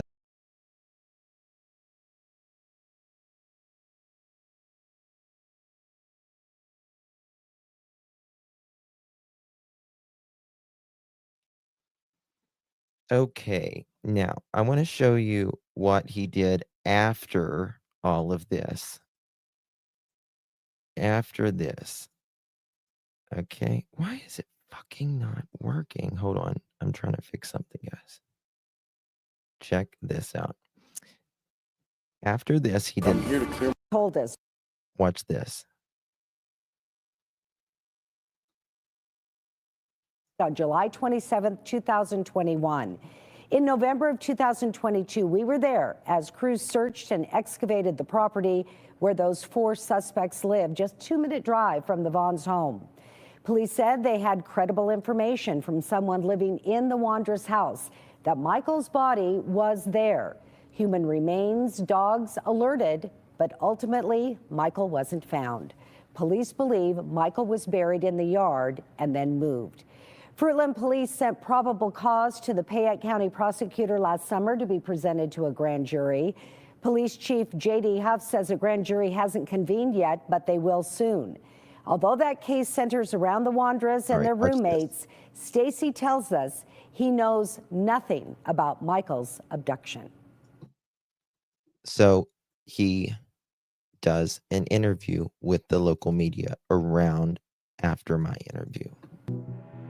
Stacey Wandra, Stacey. It's been 2 months since Stacey Wandra. Stacey obviously looks a lot different now. He is a lot slimmer, right? A lot. He's lost. I think before he went to jail this last time, I think he was on the math pretty good. And I think just the lack of food, of the amount, the milk that he likes to absorb in a 24-hour span. Was released from federal custody, convicted of a gun crime, unrelated to the disappearance of little Michael Vaughan. And what have you been doing since? I've been trying to live my life the best way I can. Stacey agreed to interview with me to, quote, clear his name. I have no reason to hide anything from anybody. I'm not that type of person. I'm an open book. You can ask me anything, and I will tell you an honest answer to it. Were you involved in the disappearance of Michael Vaughan? No. Why do police think you were? I have no idea. Stacey thinks law enforcement's case may hinge on Adrian Lucien, one of the men living with Stacey and his wife at the time Michael disappeared. One of the men police are calling a suspect. Any clues or evidence that could point to that, from your knowledge? No. Okay. I would never have thought Sarah or Brendan or Adrian would, maybe Adrian, but I wouldn't have thought Sarah or Brendan would have ever done something like this. I was not even home. Remember, he's been in jail. He's already told them about the backyard. They've already hit on Michael's what they believe to be Michael's remains in the backyard and at Brandon's mom's house. He's already been on my channel and other people's channels as well. With the night of the disappearance, I know that at that nighttime, Sarah, Brandon, and I had left to Cuna to go recover his tow's vehicle. Elaborate on that day a little bit more. You said you were working? Yeah, so I did a taxi ride from Ontario to Boise. I know that I was gone. These 4 individuals, specifically 3 individuals, were out all day long, in my opinion, going to parks in their neighborhood and all of that, looking to abduct someone. That's a rare thing, is for some stranger to abduct you. And they were on a mission all day long. And he went to another park throughout the day. He was seen down earlier that morning to fix his snuff. He said he went around a curve and couldn't reach a snuff. A good portion of the day from like 1 p.m. in the afternoon to like about 4. Spent some time with a former coworker or boss that I used to work for. I think I spent maybe an hour and a half, and then had come back home. And the neighborhood was completely solitude. It was quiet. Stacy claims he, Brandon, and Sarah left their house and headed to Cuna to tow Brandon's car around 5:30 to 6 p.m. on July 27, 2021. Brandon blew a spark plug and couldn't drive it, he says. Fruitland police believe Monkey went missing between 6:40 and 7 p.m. that night. When we got back, I think about between 9 and 10 o'clock at night, we noticed there was an excessive amount of people out in the community walking around the neighborhood. We had stopped and asked what was going on, and they said that a boy had been abducted or been taken, and it was news to me. Don't know nothing about it. Sarah, what it seemed like, and Brandon. We got just doesn't know nothing about it, y'all. Brandon and Sarah decided they were going to go look for the boy, and I was in the process of getting the vehicle detached from the truck because it was taking up the whole length of the street pretty much. Stacy later clarified to me he wasn't initially told Michael was abducted, just that he was missing. And where was Adrian that day? Adrian and Brandon and Sarah all took a trip to Boise. Remember, there is registered S offenders that lived right beside Stacy and Sarah as well. And you just, guys, check who is in your neighborhood. Morning. Before I did my taxi ride. It was Adrian wanted to go see his kid. He claims Adrian stayed in either Boise or Nampa all night. Is that what they told you, or do you know that to be true for a fact? I mean, that's just what I'm going based off of. I mean, I was told the same thing that's, all over. I wasn't with them. Human cadaver dogs are highly reliable. Why did police tell you that human cadaver dogs pinged on your property at that home? They didn't really give an explanation. They just said that the dogs had hit around the property. But, I mean, there was nothing. I don't even know how that's even feasible because, like I said, I've never even heard of this kid. I've never seen this kid. Never knew anything about him. Police said that they believe Michael's body was buried there and then moved. Can you think of any time that his body would have been buried there and then moved? Does anything stand out to you? Not at all. They were saying that he was buried by the shed. Makes absolutely no sense. There's been no dig marks. There's no. He says it makes no sense when he told them that he's seen them bury Michael with his own eyes. Trench marks. There's nothing. The ground was a complete grassed area. Could it have happened when you weren't around and it was potentially covered up? It could have, very possibly. I just know that I wasn't around for any of it. I have no idea. I would like to know what happened to him. They did say that they recovered several pieces of evidence at your home and on your property. Do you know what those pieces of evidence were? Well, it's news to me. The day after our interview, He was playing with something. Stacy gave a YouTuber a new piece of information. I'm sorry. I'm trying to recollect as best as I can for you. He, Brandon, and Sarah pulled over to put power steering fluid in his car right after they left for Cuna the day Michael was abducted. He says they saw a child playing by himself on the sidewalk down the street, around the corner from the Vaughan's home. Kid. Watch this. that I saw did not depict Michael. I mean, he wasn't like a little kid. You know what I mean? Like he was. That's why I said it didn't concern me at all that he was out and about doing his thing. Stacy says he doesn't know what's in the probable cause affidavit police sent to prosecutors. The one police say centers around him, Sarah, Adrian, and Brandon. Do you think police have anything on you or your wife? I personally know for a fact they don't have anything against me. He knows for a fact they have nothing against him. Please. Oh my gosh, Kelly. Thank you so much, my dear. That's so kind of you. Wow. Thank you, Miss Kelly. Love you, darling. Appreciate you so very much, my dear. Love you long time, Kelly. You're very kind. If you received one of those pearl necklace memberships, make sure you thank our beautiful Kelly for gifting you one of those, my dear. Thank you again, my dear Kelly. Love you to pieces. And Mallory, thank you so much. One more. Thank you, darling. Appreciate you. Justice for my dear. I know.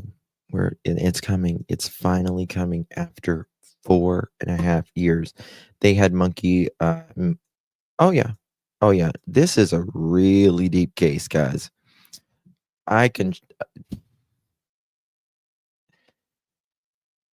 There is so much to go over. How they drove home, where Stacy told me that they pulled over. We're going to go over that someday again, and all that, and just the new stuff that is going to be coming out. There's going to be some new arrests, in my opinion, really, really soon, right? At least 3 others, and court, and all that. Now, when trial starts, and I do believe this will go to trial, you will see me in Idaho. I want to see those 4 bastards. I'm going to cry. That did this to Michael. That caused Brandy so much pain.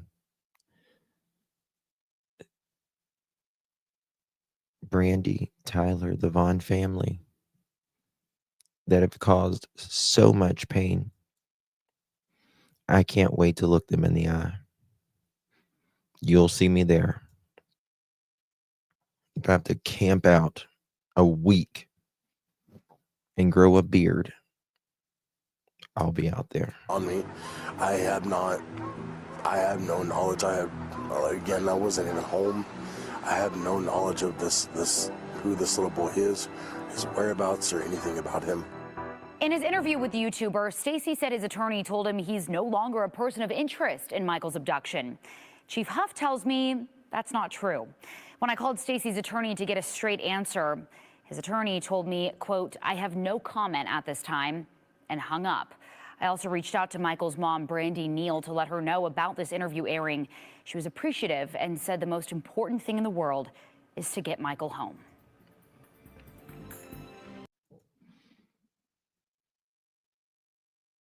There we go, KTVB. Where they use that clip we got. All right, so check this out, guys.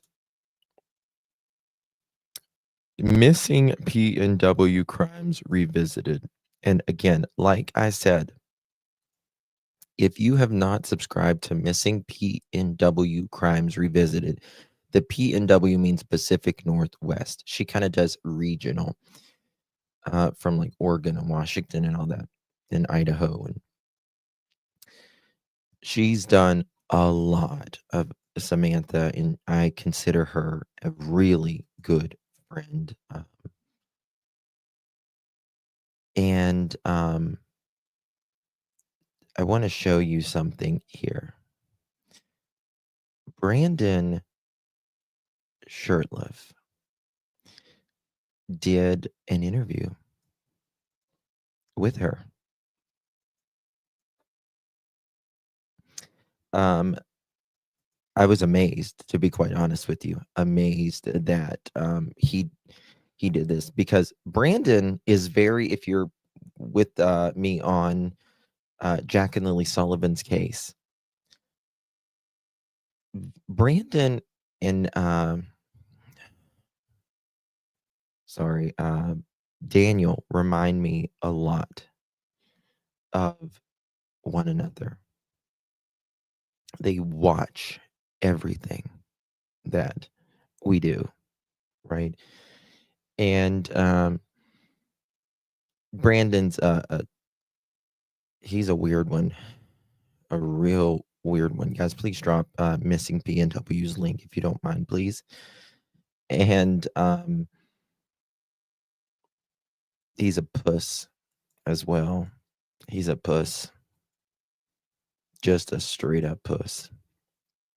But I want to show you what give me 1 second.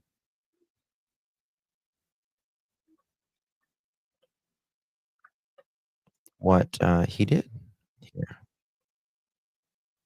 Wrong one. I apologize. Mr. Brandon Shirtliff came up one day, and he has done this is 2 interviews that he has done. The first interview that he did, he was running from cops. He ran to his daddy's house in one of the Dakotas, and he was drinking a beer and in a hot tub doing an interview with another creator. Just the amount of disrespect while speaking on a missing child whenever you were named as a suspect, Brandon. You see, this case is a little bit different because a lot of cases, police don't name a suspect or suspects. But in this case, they did. And we've known it for a long time. Right? Oh my gosh, Susan. Thank you so much, honey. I appreciate you very, very much. Good to see you, Miss Susan. Beautiful. Thank you so much. Every time I see your picture, Susan,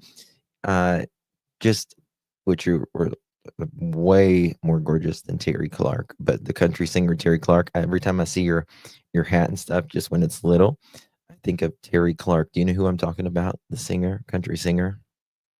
She's from Canada, by the way. I love Terry Clark, though. I'm a big country music person. I love all music, though. Thank you so much, Susan. Appreciate you.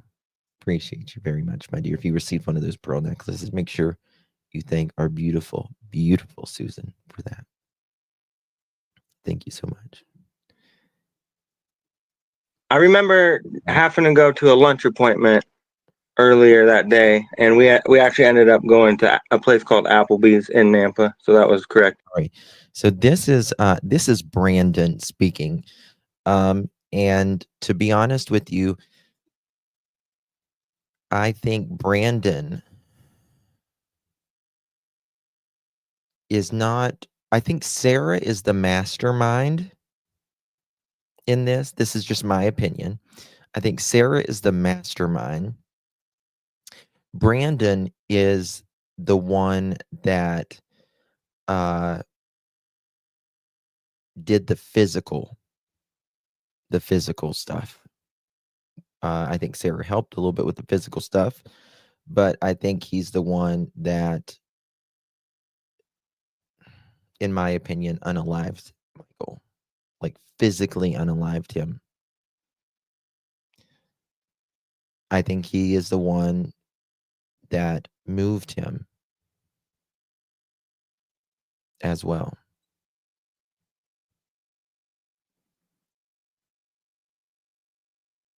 Oh, really, Susan? I'll have to think about that. I'll think about that. And I think Adrian might have helped with moving the second time that he was moved as well. But and I think Stacy knows about it. I don't think he did as much. He knows about it. He was cool with it. He participated in it. All of that. But Brandon, to me, is one of the most evil ones because I believe Brandon was the one who literally, in my opinion, killed Michael. Was that day? In my opinion. Okay. So you guys are hanging out, around 11:30 there in Fruitland. And at what point did you guys take off and end up going to Nampa? You guys went to Nampa, right?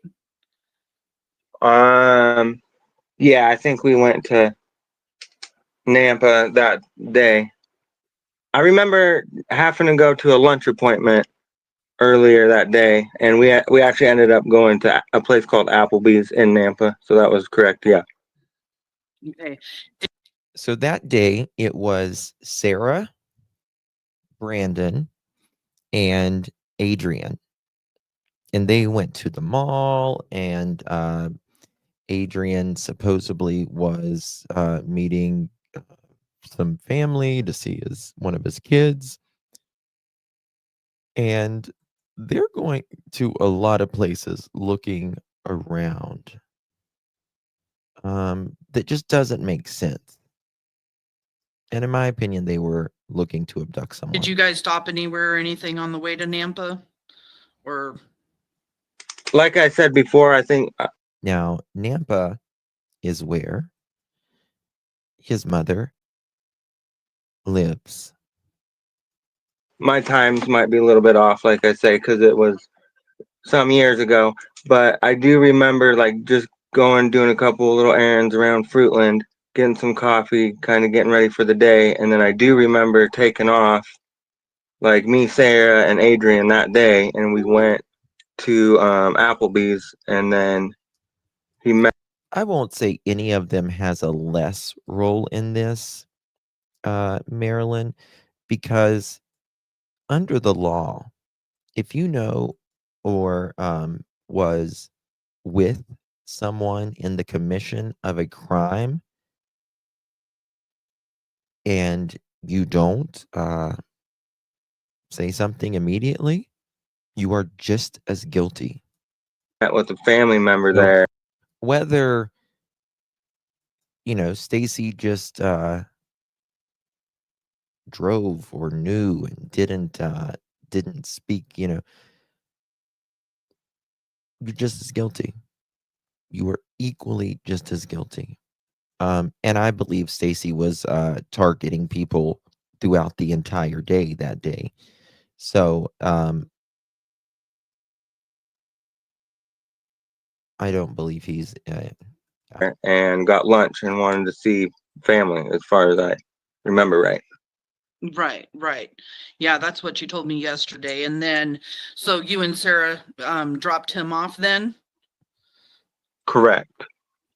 And then so Sarah and Brandon drop off Adrian at the Applebee's. Where did you and Sarah go after you dropped Adrian off at Applebee's in Nampa? So if I remember right, when we dropped him off for lunch, I think we went back to the mall over there, and they go to the mall, kind of walking around. Now, as you and I know, that there's abductions are not something, stranger abductions are nothing that is extremely common, thankfully.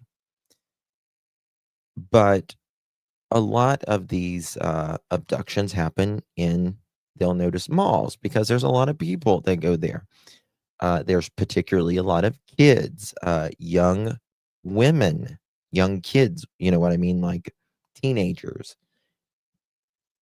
And I think they were looking. They were prowling around, on the hunt. talking a little bit, and then after that, I remember we went on a drive. Oh, a drive. Where did you guys drive to? And then at that time, I'm pretty sure I wanted to go back to my mother's house at that time. Okay, here we go. And then, yep. What did you guys do at your mom's house? I'm gonna drop the link. So I went over there because I wanted to get, I had this water bottle. It was like a 2.5 gallon. Now listen here. First of all, Mods, can you drop that? Okay. Did the link populate when I dropped it? So he's not telling us. This is so important right here. Brandon is not telling us this is at 7 o'clock, after 7 o'clock in the evening. It sounds like it's just during the daytime, right? He's not saying anything about laundry. He's saying he wants to go there because of water. Water. Hey, here, Carlo. It's good to see you. Water bottle that you would use for, like, good to see you. If you were to buy water from a company, you know. So I wanted to go over there and refill that, and then go over there and grab. Because it makes, I mean, it might make more sense to say you want to go for a water bottle or water than it does saying for clothes, right? Because there's a laundry service where you were living, and there's a washer and dryer where you were living. But remember, all the while, he's not even supposed to be. A couple new clothes and, you know, different things. No washing and drying here? Yeah. Odds and said, ends. Yeah, you Check said on you the grabbed place. some hygiene stuff. Correct. Yeah. Okay. How long were you at your mom's house with Sarah? Casey, I see that. Casey, I'd say there for a little bit of time, probably like 5 to 30 minutes, probably tops. Okay. Do you know about what time of the day it was when you were at your mom's house with Sarah? Yeah, it was after we went to Applebee's. Okay, so if you left around 11:30, do you know just approximate times even work? Like what time you were at Not even Applebee's and what close time to you were the at your time. mom's?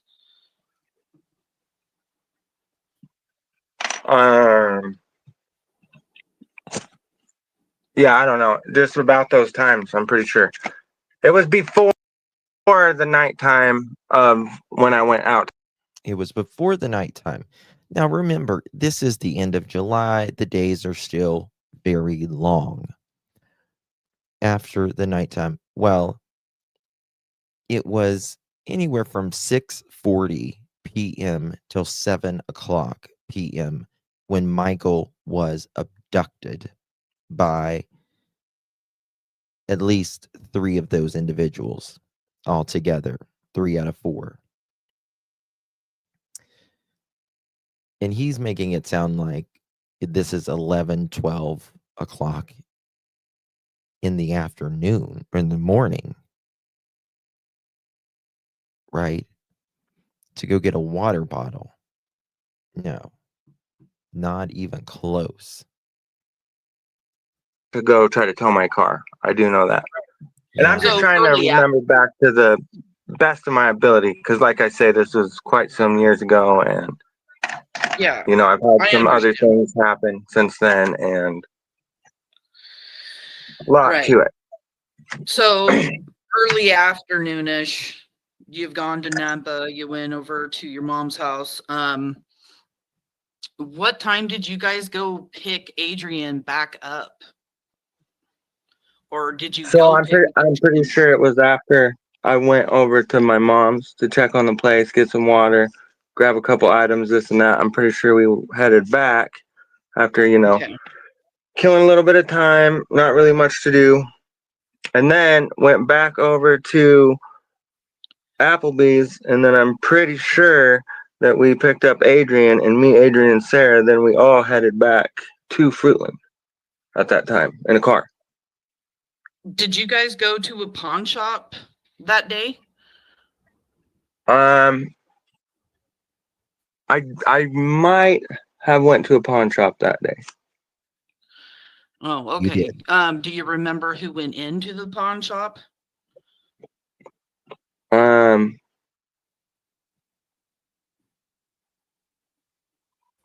Not really, because I mean I've gone to pawn shops for years off and on. Right. Me myself Okay, no personally, worries. but No They needed worries. money. So you guys head back to the house after that? Is that what it is? You guys picked up Adrian, then you guys headed back to Fruitland? yep, I'm pretty sure we did go back to Fruitland after that. Do you And I'm remember pretty sure the stopping? reason for that was Nice, Marie. I forgot about that. He said that he and Adrian were making I don't know if it was a music video, but it was like a little movie or something video. Yeah. I think it was like a little crash video or something. He said that they were making that day. going and doing more, ride share things, taxi calls, errands around town. Okay. Did you guys stop anywhere on your way back to Fruitland? Do anything? I do not believe so, no. Okay. Did you know what Sarah or what Stacy, was doing that day while you were out running around with Sarah and Adrian? Not really, no. As far as I can remember, to the best of my ability back then, I'm pretty sure he was like kind of there on standby, waiting for like another call in case he had to go out. Okay. All right. So you guys head back to Fruitland. Do you know what time you guys got back home? So when we got back on that day, it was about almost about the time where it was starting to get dark, I would say. Well, you're talking July. Wouldn't that be pretty late? Yeah, because Brandon, maybe he doesn't know this, but I have the timestamps of what time y'all's asses rolled back into town via Stacy. So you better just be honest. I'm just wondering because I know you're trying to remember your times, and I've I'm never not been to trying to get you Idaho. to say anything else, but that would probably be like, I've never been to Idaho.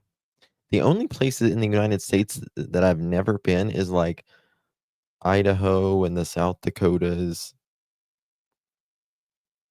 and like Montana. Anywhere else I've been. after 8 o'clock or so. Right. So you guys didn't get back to the house until later in the evening? That was correct, yes. Okay. And was Stacy home when you guys got home?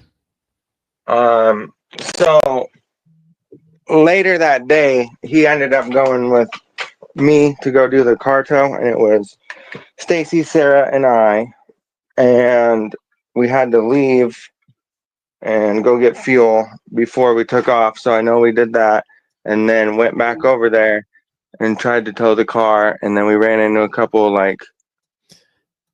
So he says there's 2 visits to his mommy's house that day. He's full of. problems or whatever issues with tow straps and lights and all that stuff. So I do remember that. Right. But when you got Now, in JLR's interview, I think he said they used a trailer to tow his the car back, didn't he? So could he be in a tow yard? What do you mean? Could be in a tow yard, honey? a home from Nampa, was Stacy at home? Do you know? They're so lying. I'm not too clear on it, to be honest. Okay. But Okay. On the ski, now he says toe straps here, and Stacy says toe straps, but I think I remember. I could be wrong. But I remember someone saying that they used a trailer. I don't know. It's like a 50-50 call Okay. right there. Okay. Mohawk, yeah. Was there any kind of like argument or altercations or anything between anybody before you guys left to go? Yeah, they were towing with straps or a rope, and the reason is because they were just using this as an excuse for an alibi for kidnapping a child. Get your car from your mom's?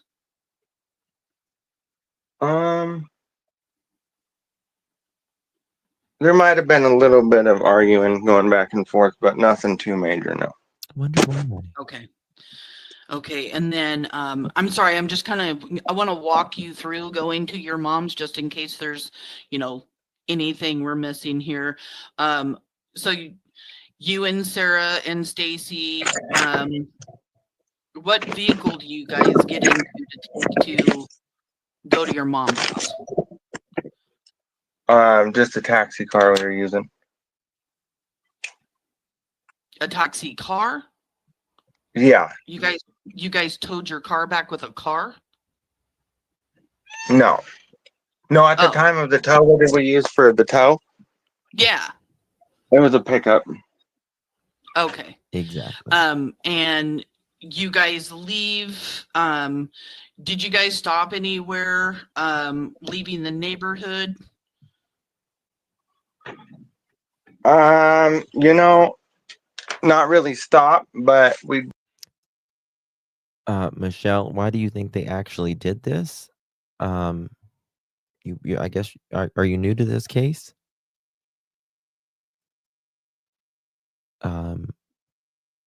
Look at Stacy's videos. Look at their inconsistencies of the account. Look at the known evidence that we know. Did kind of like not go very fast, pulled over for a second, and then had to check some fluids on the vehicle. I do remember that. Okay. Was that there on 8th Street, like near the corner of 8th and Arizona? Do you know? It's on the road. It's on the road heading out of the subdivision, I'm pretty sure. Okay, so I'm pretty sure that's 8th Street. Did you guys stop anywhere else? Sure do. No. I mean, not on that street. And then we pulled off and then turned to the right and went to a gas station to get gas. I do remember that. Aunt lady. All right. And then you guys just head to your mom's house then from there? I'm pretty sure, yeah. Oh, Okay, wow. and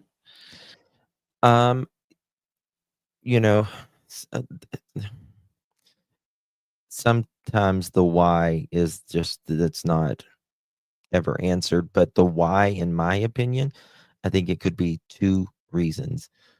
One of them wanted a child and freaked out once this was done, or two, I believe that they were going to traffic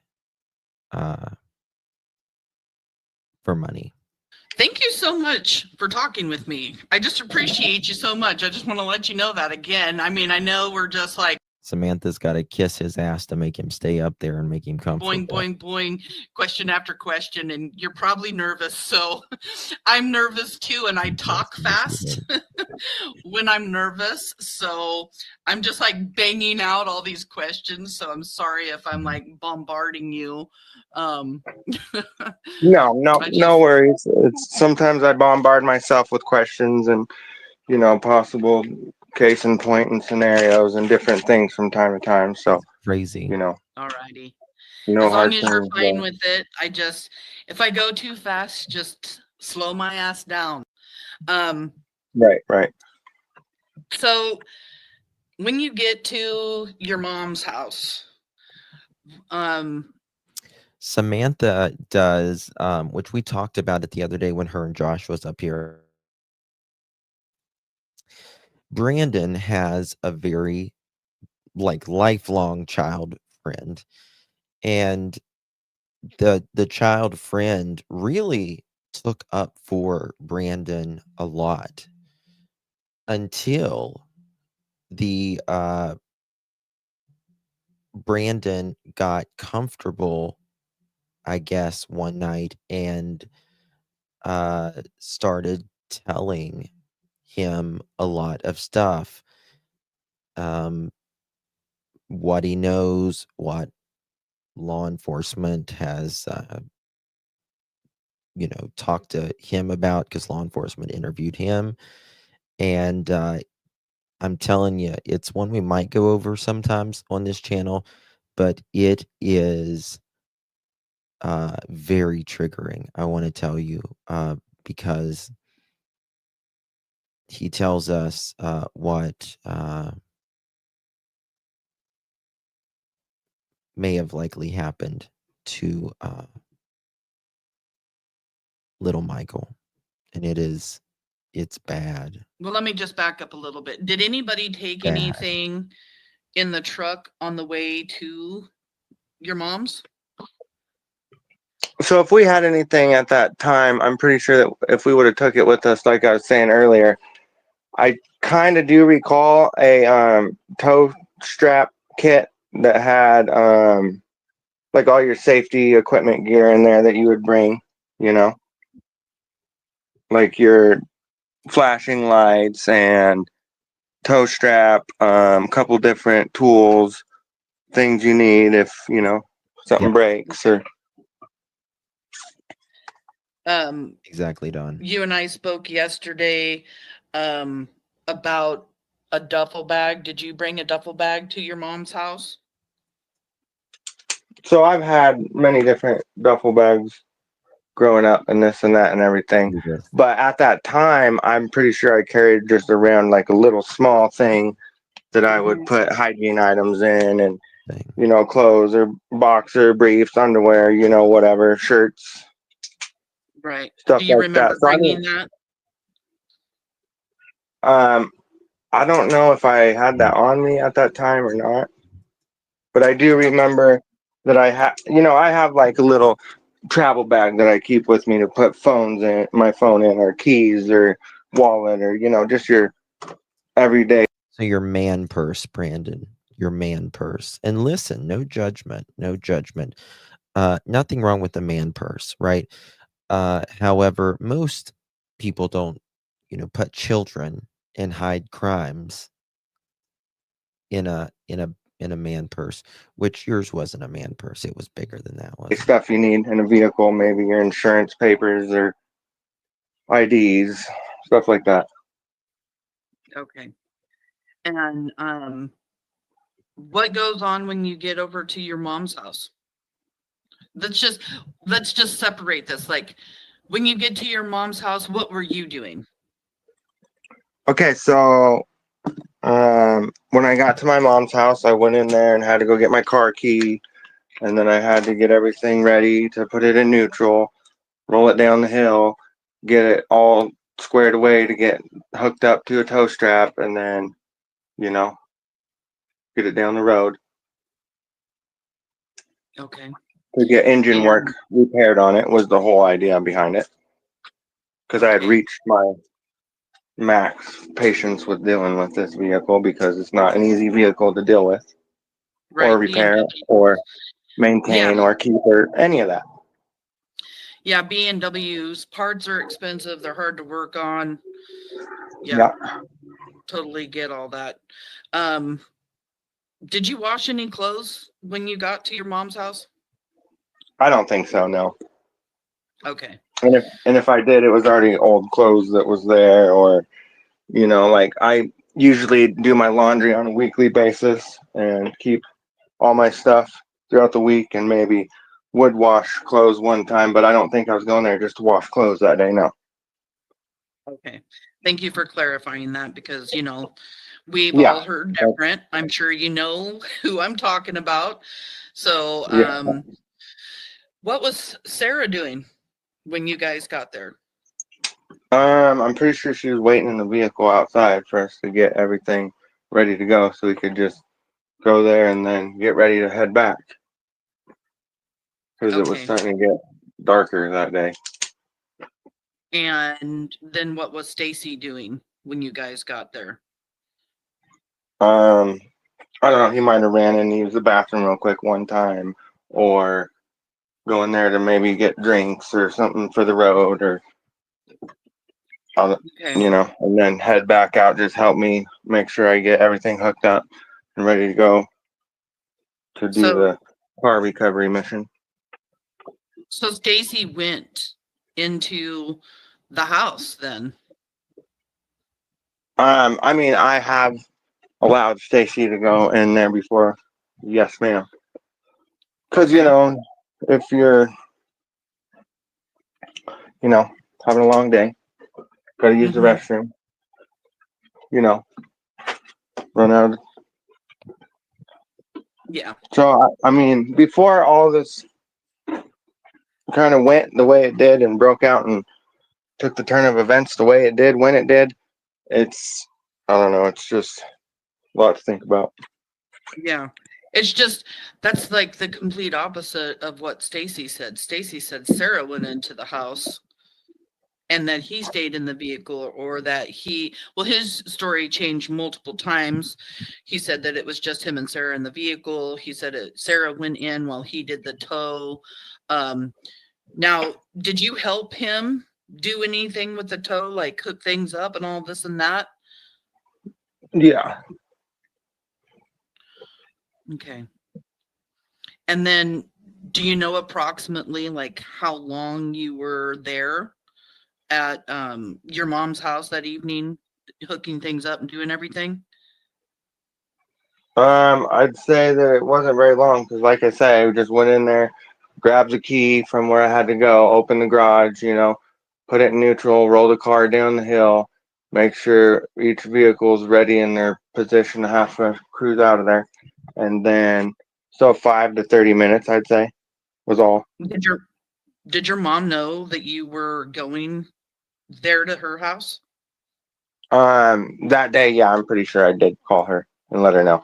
See, when I go into my mom's house and then it's not my house, I usually try to do the courtesy call or the respect call before I show up, especially with other people and stuff, because she had kind of a rule on that. Okay, and was your car inside the garage? No. Oh, well, you said open the garage, so I was just wondering why you had to open up the garage. Yeah. Well, sometimes I keep, other car parts in there and other things I need to fix the vehicle, and that would be the reason for that. Okay. So, yeah, do you remember anything else going on there at the house? Not really that day, no. Okay. All I recall. I meant there at your mom's house. Like, do you remember anything else, or is there anything else about being at your mom's house that you want to share or anything? Not really right now, no. Okay. And another issue that I have with, I could get into more detail on that later, but right now, no, thank you. Okay. Thank you. Now, you and I spoke yesterday. I told you that I had a clip this morning. You weren't comfortable with me showing you the clip, and that's fine. But I know you and I talked about it yesterday. If you don't want to talk about it, just tell me this isn't something you want to talk about. But we did talk about Stacy Wandra and his new confession footage that came out. And he is saying that, you know, well, Chris Madonna actually asks him a question, There and is he answers with, you bound. so many lies here, so many inconsistencies. Justin, do you think they are connected at all to the LS Chester's mom? I will say this. The police, I don't want to say the police, there have been, I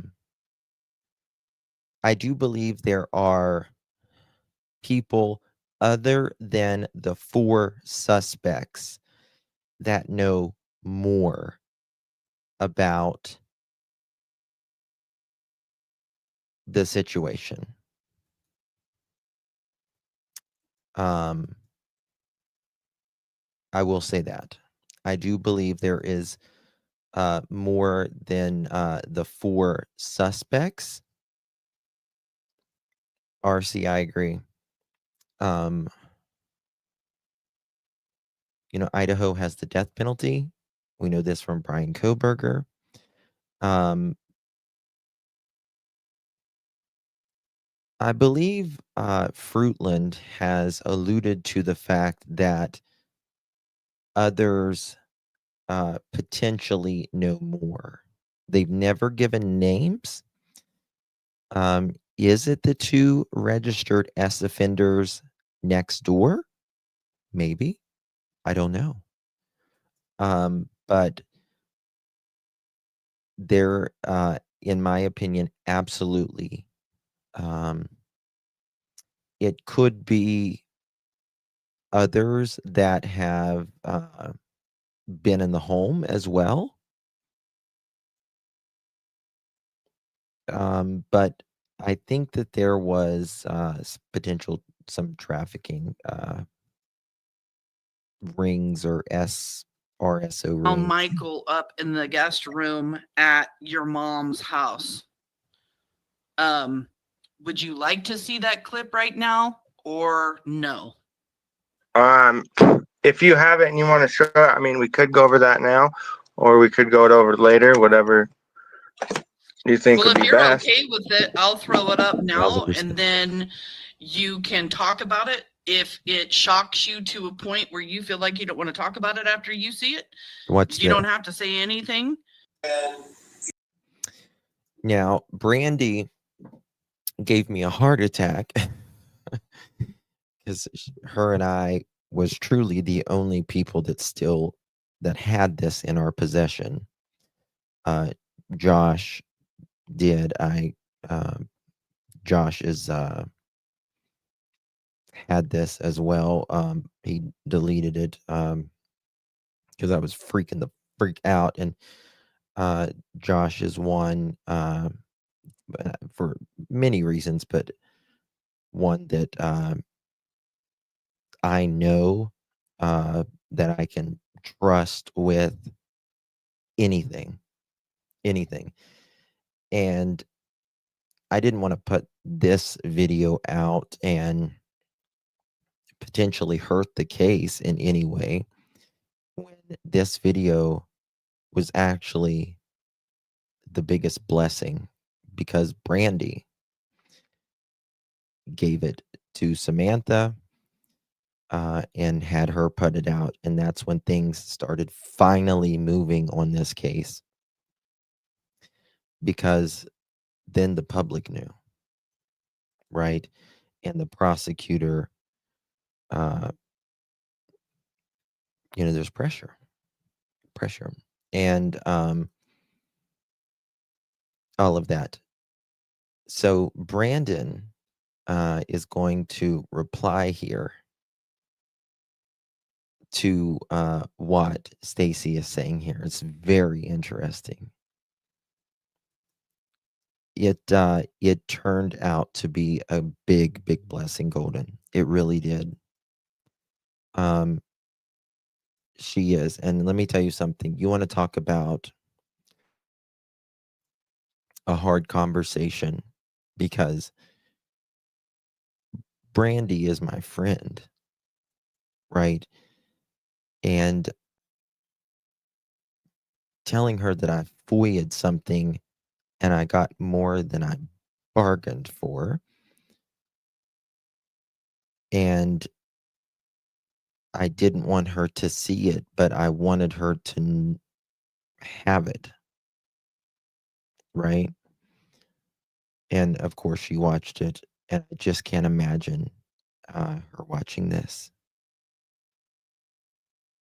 It was very difficult, very difficult. And we sat on it about a year. But look what Brandon talks about. Why did you come back here? What do you mean came back there? Yeah, I mean, like the next day, like you shared with us that, Brandon put him in the guest room, bound up, but then the next day they moved him back here. Why? That's a great question. I couldn't tell you. Okay. I don't. In my opinion, Brandon did more than put Michael in the guest room.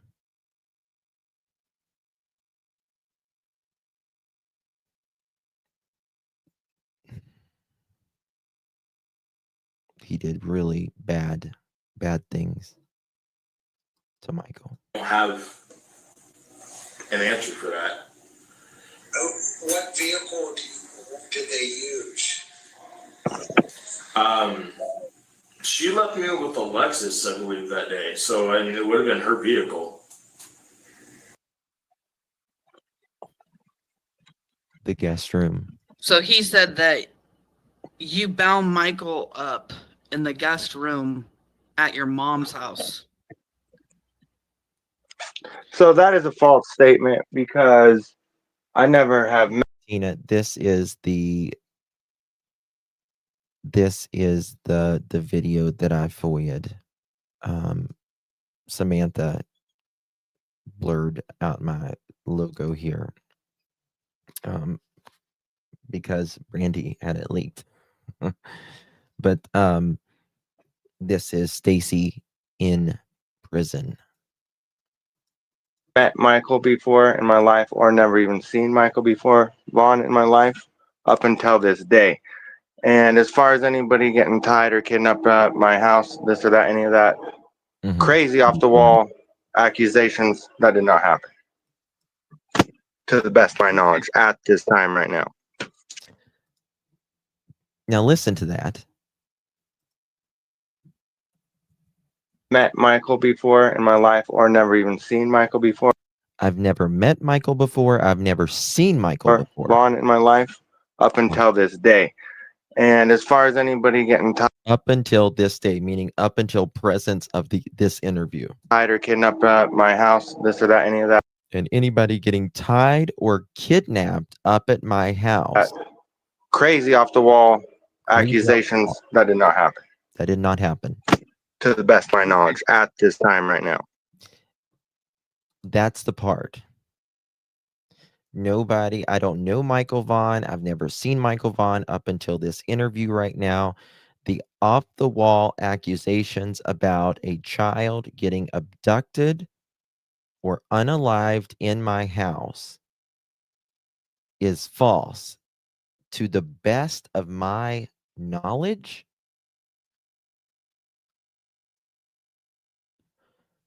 no. You know that's bullshit, Brandon.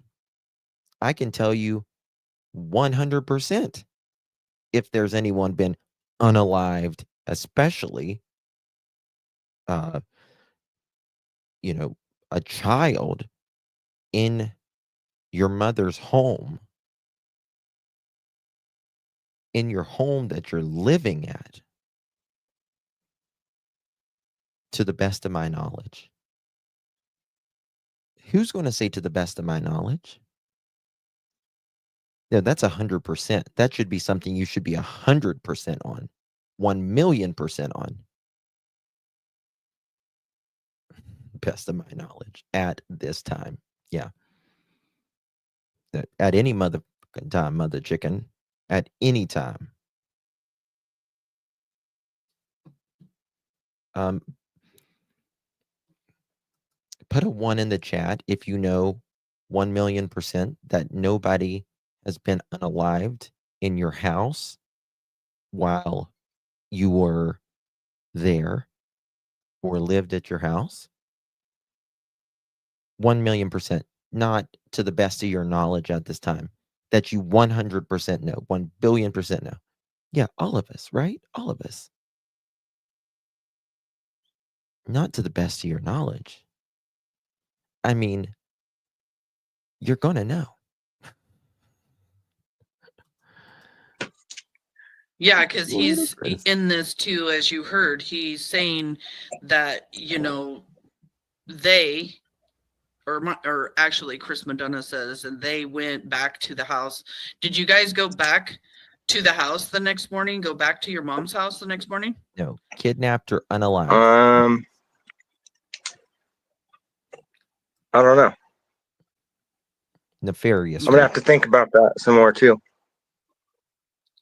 Yeah, well, thank you for, letting the clip to the house. Then it says, and they went back to the house. Did you guys go back to the house the next morning? Go back to your mom's house the next morning? You sure did. Watch him. He's going to say, she's asking, did you guys go back to that house the next morning? Well, I know 100% that you did. I know that you did. I've got Stacy's log. And you guys were still up after you kidnapped Michael, did whatever you did with Michael that night, drove back to Fruitland, Idaho. Stacy sets his alarm very early that morning. The sloth himself set an early alarm for the next morning when it was like 1 a.m. or something that he had set this alarm for very early on. Very early on. Y'all went straight back after towing the car. Now, Stacy said because Brandon had to get his clothes and, put it in the dryer, right? Which makes no sense. I don't know. I'm gonna have to think about that some more too. Yeah, well, thank you for, letting the clip go up and talking with me about the clip and stuff. So back to your mom's house. So about how long do you guys think that you were there at your mom's? He doesn't know whether he went back to his mom's house the next morning or anybody else that, he was living with. But the day before, he says that they went there twice. But, that would kind of make you look, a little sus, wouldn't it? If you, went back the next day, which you did go back the next day. You all went back the next day. And then you did something with Michael's body.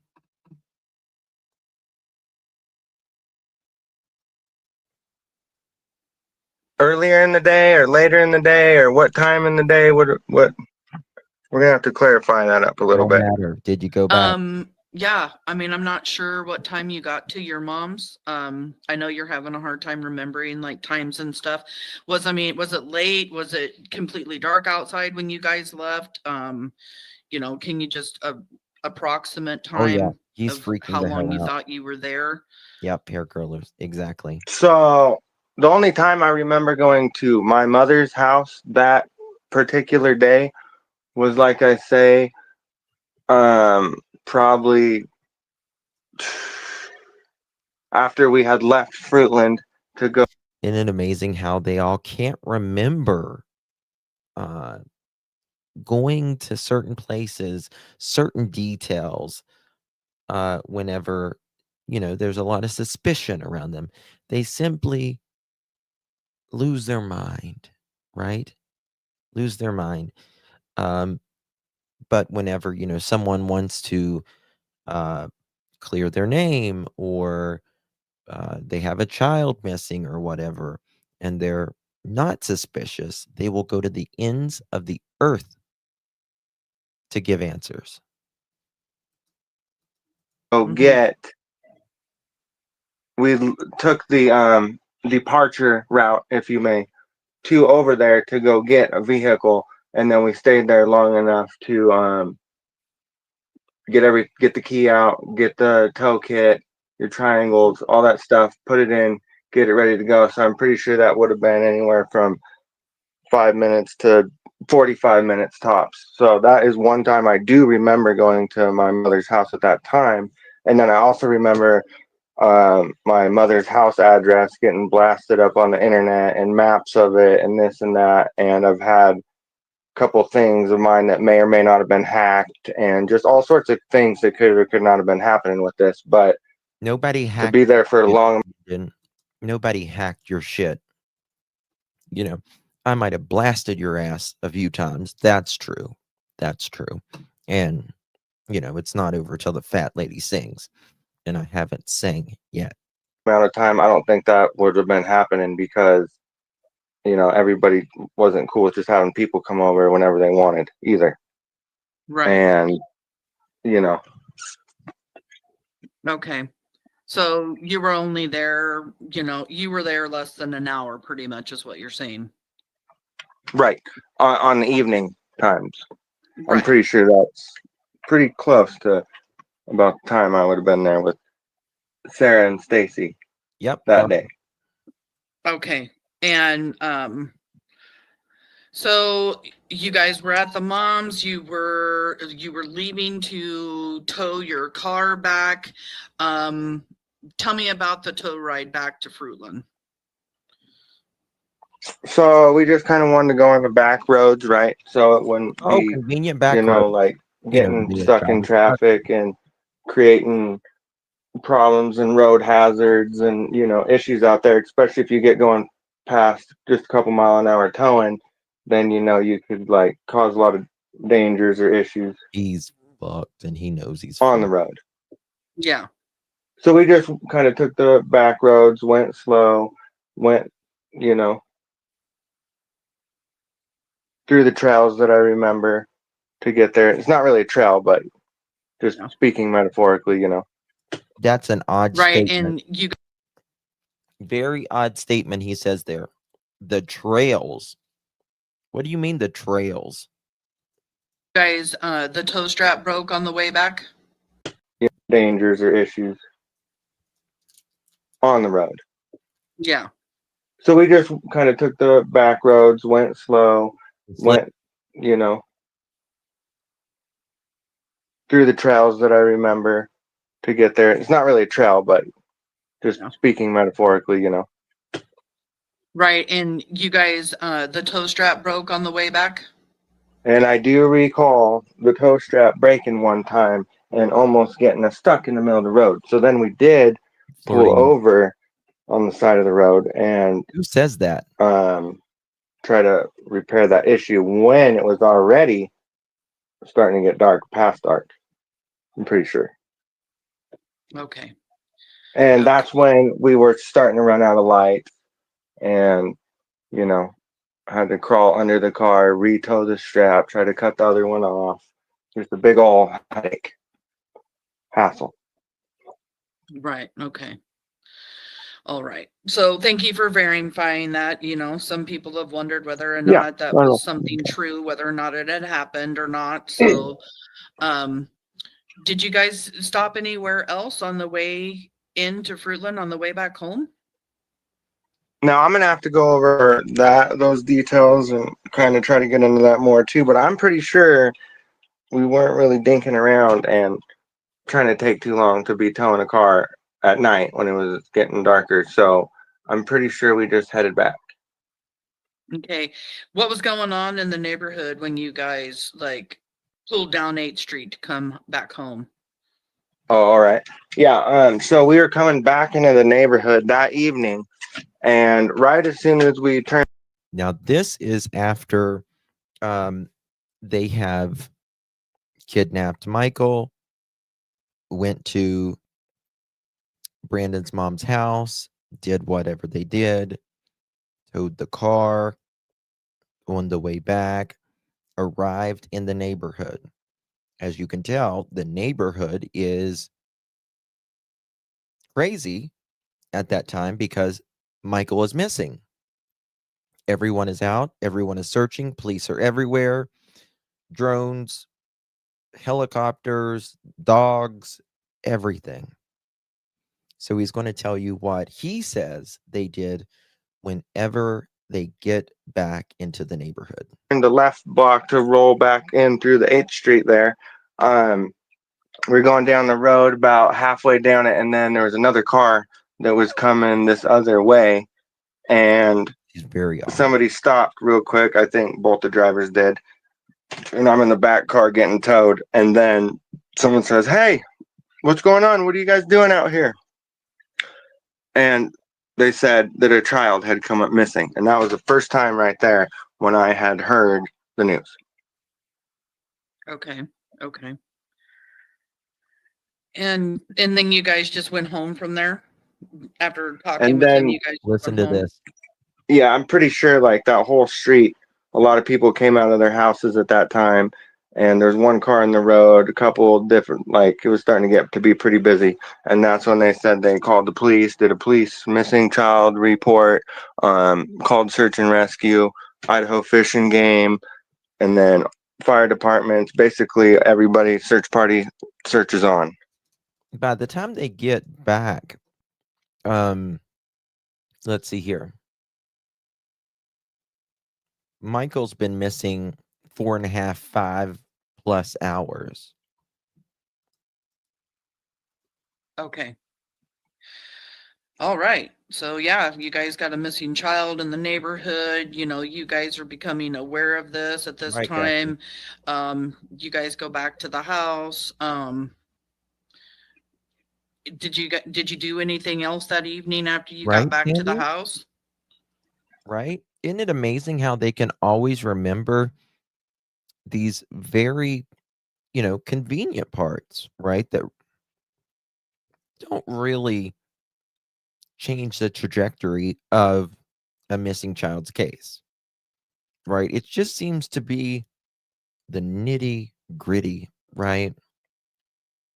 What was going on in those key crucial moments of the case. They never remember that real good. So we were kind of in such a panic at that time and kind of a freak out, like I was, because that's the first time I heard something kind of like that before in my life. He was freaking out. And we were turning the corner to come into the house right there, and I'm pretty sure we pulled over to the side of the sidewalk and over by where the other car was, and then everyone kind of started panicking, and then I remember going and saying, "Hey, we probably should go try to look for this kid, see if we can find him." And I'm pretty sure me and Sarah got in her car and backed up, switched vehicles, and went and kind of tried to drive around the neighborhood a little bit. Is that what y'all did? Or tell me this, Brandon. Did Sarah take you back to your mom's house that night? And did you spend the night at your mom's house? We'll see, I guess, when trial comes. But I'm wondering if Sarah took you back that evening after y'all towed the car and said you were going out to look for Michael, you and Sarah. I think she might have taken you back. And you stayed at the house. Your mom's house. Just my opinion. In search for him at that time. And then the other neighbor came out and I said, hey, grab your lights. And, because they had better lights on that vehicle at that time. Are you talking about Carson? Yeah, the neighbor that lived next to him, I guess. Okay. Now, Carson is the neighbors next door, the RSOs.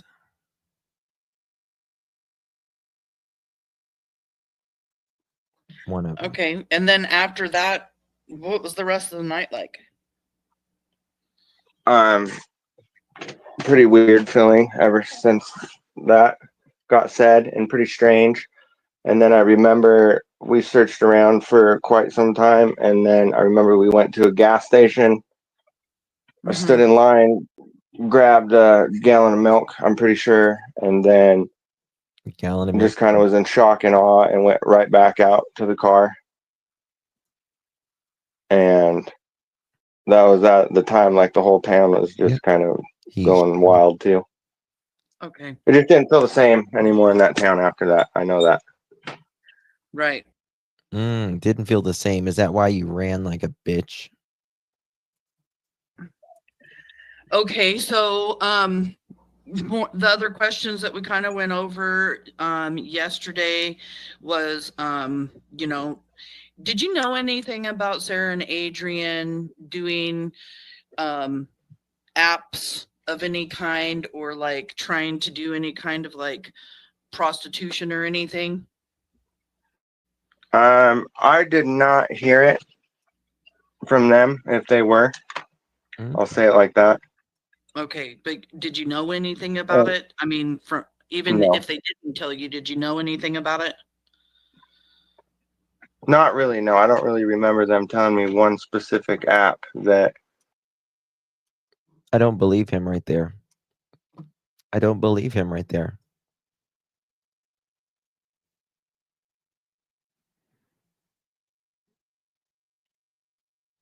This was, I'm telling you guys, once all of this stuff comes out, once prosecutors and the state shows everything, I believe our mind's going to be blown.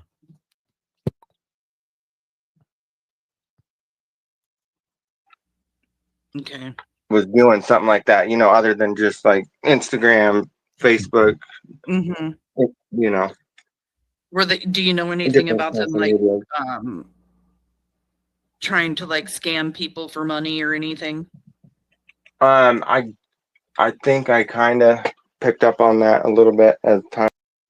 What do you mean by that? Speak for those who can't. But if they put him there, I don't think they would have picked up cadaver scent in the Wanderer's backyard. Put him where, honey? In at his mom's home? Is that what you mean?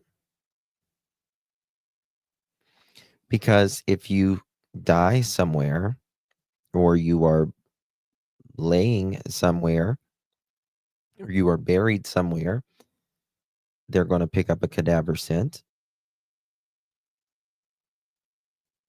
by the highway.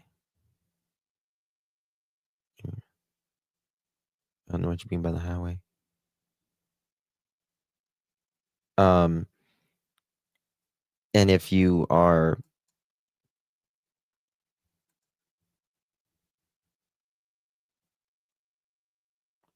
gotcha.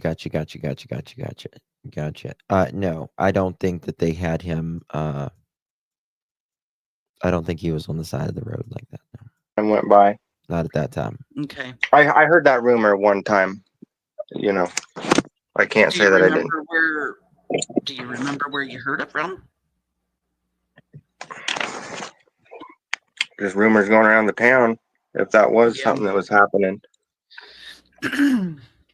And I asked you this yesterday. I want to ask you again because everybody wants to know. Was were you the person that is walking around the neighborhood in that picture that went around on the news, that's gone around YouTube? You know, the one I'm talking about, the guy with the hat, the cut off shirt and shorts and stuff walking in the neighborhood. Was that you? No. Yes, it was. Yes, it was, Brandon. And if you disagree, sue me. Go ahead. Okay. I don't think that was my picture at all. It doesn't even look like me. And in fact, that person looks a little bit skinnier and may or may not have tattoos in places that I may or may not have tattoos. May or may not. It was so you, Brandon. It was so you. You know? Okay. So it just looks like a totally different person to me personally. Right.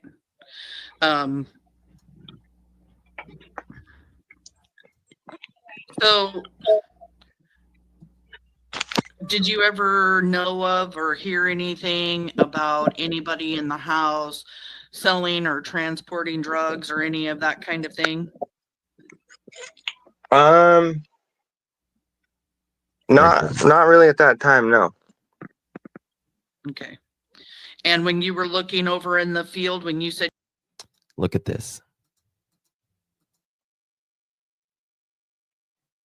This is the National Missing and Exploited Children's website.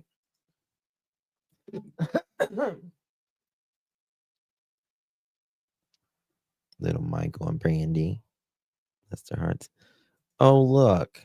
Here is Brandon. Right? Hold on. 1 second. Let me find a picture. Yeah, that's you, Brandon. Certainly is. That's the day. That's you right before you abducted Michael Joseph Vaughan. Watch this. That's you, buddy. And we know it is. So don't even play. And you can argue it now, but you will not argue it. I mean, you will argue it, but in my opinion, it won't do shit whenever you are on trial, in my opinion. And he must be joking knowing that they got him on video. Yep. Yep. Guys, I'm almost at 3 hours. There is so much more that we have to talk about on this case. I want to go over the route that they took.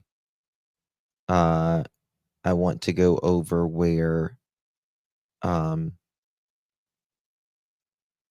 Stacy told me that they pulled over, the areas that they pulled over, the time frame that they were traveling, and link that to his receipts. There's a lot. Hold on.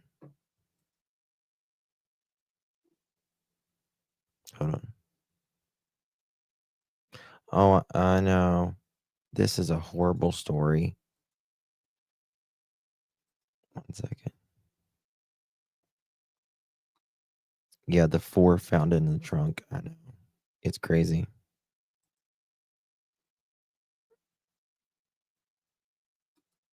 Absolutely crazy. It felt like 30 minutes. Yeah, I've been here almost 3 hours. Guys, if you don't mind, please hit that thumbs up button before you leave. It would mean so much.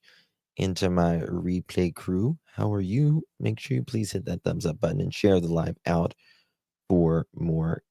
I didn't get anything from KTV. 1 second. KTVB.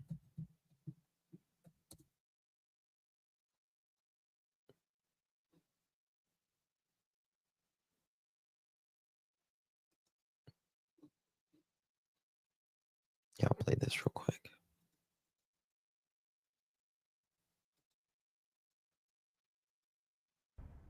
Were you involved in the disappearance Oh, of we Michael already saw Vaughan? that one.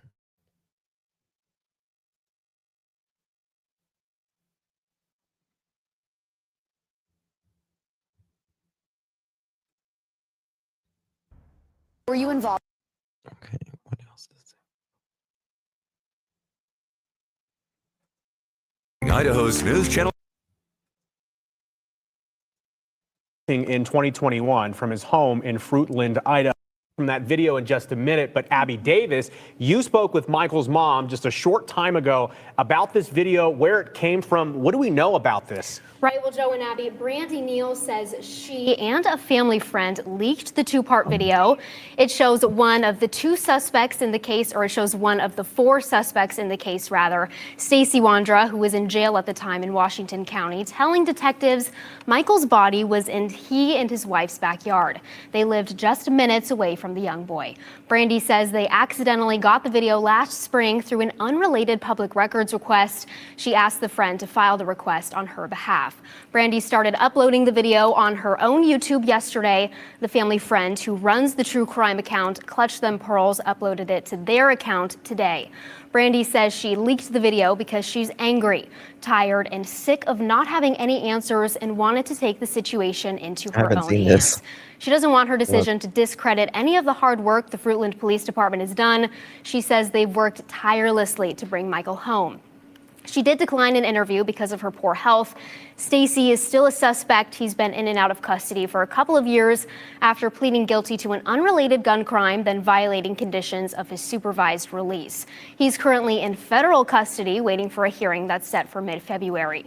His wife, Sarah, who is also a suspect, is in prison until at least 2026 on charges of aggravated assault with a deadly weapon. And Now, does Stacey look like he's in distress there? He said he was on the edge of tears there. Oh my God. Destruction, alteration, or concealment of evidence unrelated to Michael's disappearance. There are two other suspects, Adrienne Lucien and Brandon Shurtleff. Did they update it? In the remains in his. Does he look like he's stressed there? Wide open then. And Brandon, a fourth suspect, wasn't there. But Stacey says Monkey's body would likely be in Brandon's yard if they didn't find the remains in his and Sarah's yard. If he's not in that backyard, is go to. Well, they hit on both yards. Cuna to Brandon's house and check in the backyard by the tree area. Stacey insists he had no participation in the burial when detectives told him his wife, Sarah, said he did. Sarah's made comments too, however, hers were that you were the one that did this. Oh my God. Yeah, I had no. I can't even mow the yard. Do you see me digging a hole that big?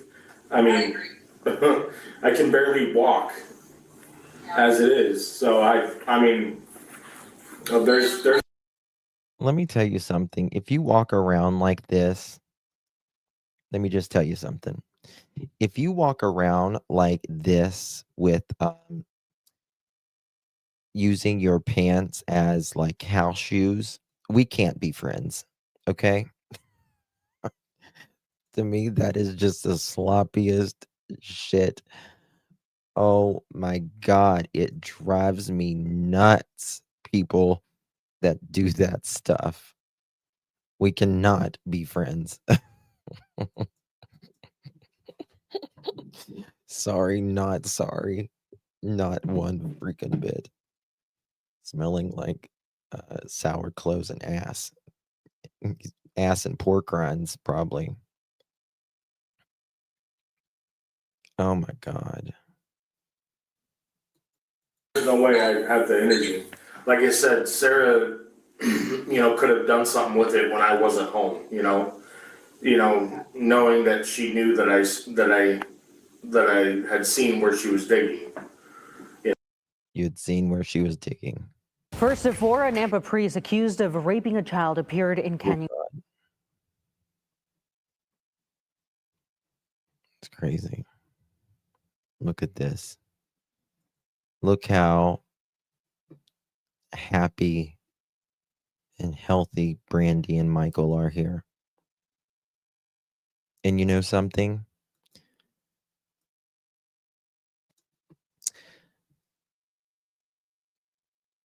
She's never getting that back. She is never getting Michael the back. When she was at work when this happened. And she just wants her son's remains back. And she said, whoever told, who would say where he's at and that he's brought home, she would ask for more mercy on the person. Right? Michael didn't deserve any of this. The family didn't, nobody did. But they want a place where, you know, when something happens to her and the family, they can all be together. Chris, forget me not. Love you, darling. Thank you so much.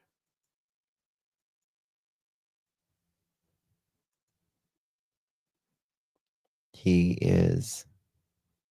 Where's the other one? I've got some songs of Little Michael. Hold on, let me see here.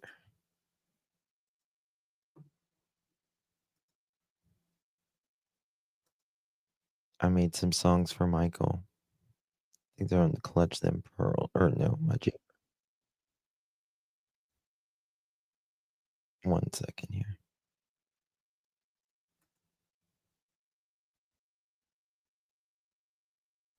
This was. Let me check something here. Maybe it's on Clutch Them Pearls.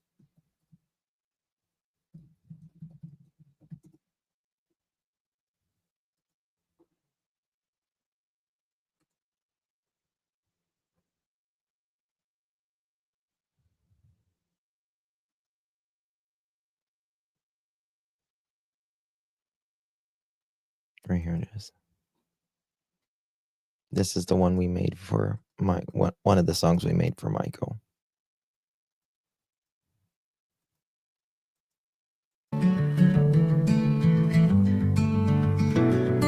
A little boy lost in the Idaho night. Parents' hearts break and can't make it right. Brandy and Tyler, they hold on tight. Brothers and sisters search every light. Four shadows moving through the town. Police on the hunt, they won't back down. Justice we call, don't make a sound. Monkey come home, we're all around. Where did he go? Bring Monkey home. Love's on the light streets we roam. Got him back, he's not alone. Michael Vaughan, come back where you belong. Posters and prayer signs in the yard. Every second's another scar. Neighbors and strangers looking far. Faith in the distance like a star. The wind whispers his name in the trees, echoing down on bended knees. Hold on tight to memories. Someday soon he'll be set free. Where did he go? Bring Monkey home. Love's on the line streets we roam. Got him back, he's not alone. Michael Vaughan, come back where you belong.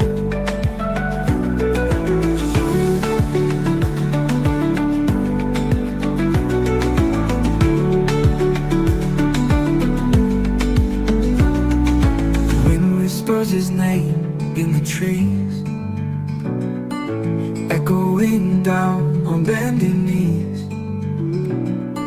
Hold on tight to memories. Someday soon you'll be set free. Where did he go? Bring monkey home. Love's on the light streets we roam. Got him back, he's not alone. Michael Vaughan, come back where you belong. Where did he go? Bring monkey home. Monkey home. Love's on the light streets we roam. Streets we roam. Streets we roam. Got him back, he's not alone. Come back, Michael Vaughan, come back where you belong. Where you belong. Where you belong. Where you belong.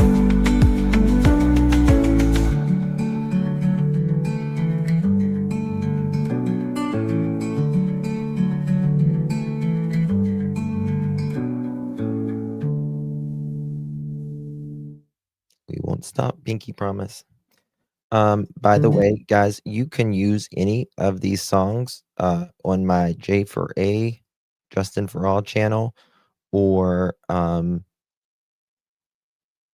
Clutch Them Pearls. They are not monetized whatsoever, and they are copyright free. I have the rights to them. You can use them. It won't. You are welcome to use for Michael, Sebastian, Summer Wells, any of them. Distance like a star. Wait, I think this is it. The wind wind free line streets we roam. Yeah. So there is all kinds here. Jack and Lily, all of them. You're welcome to use them. So if you want to use them in any videos you make or anything like that. Yeah. Thank you guys for joining me. Really, really do appreciate you. God bless you. All of you, every single one.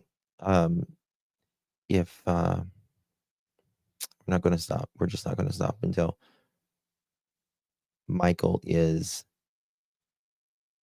found justice and until he is brought home.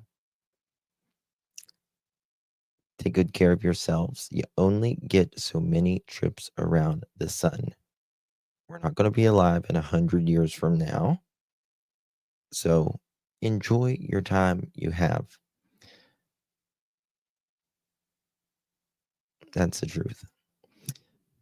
All right, guys.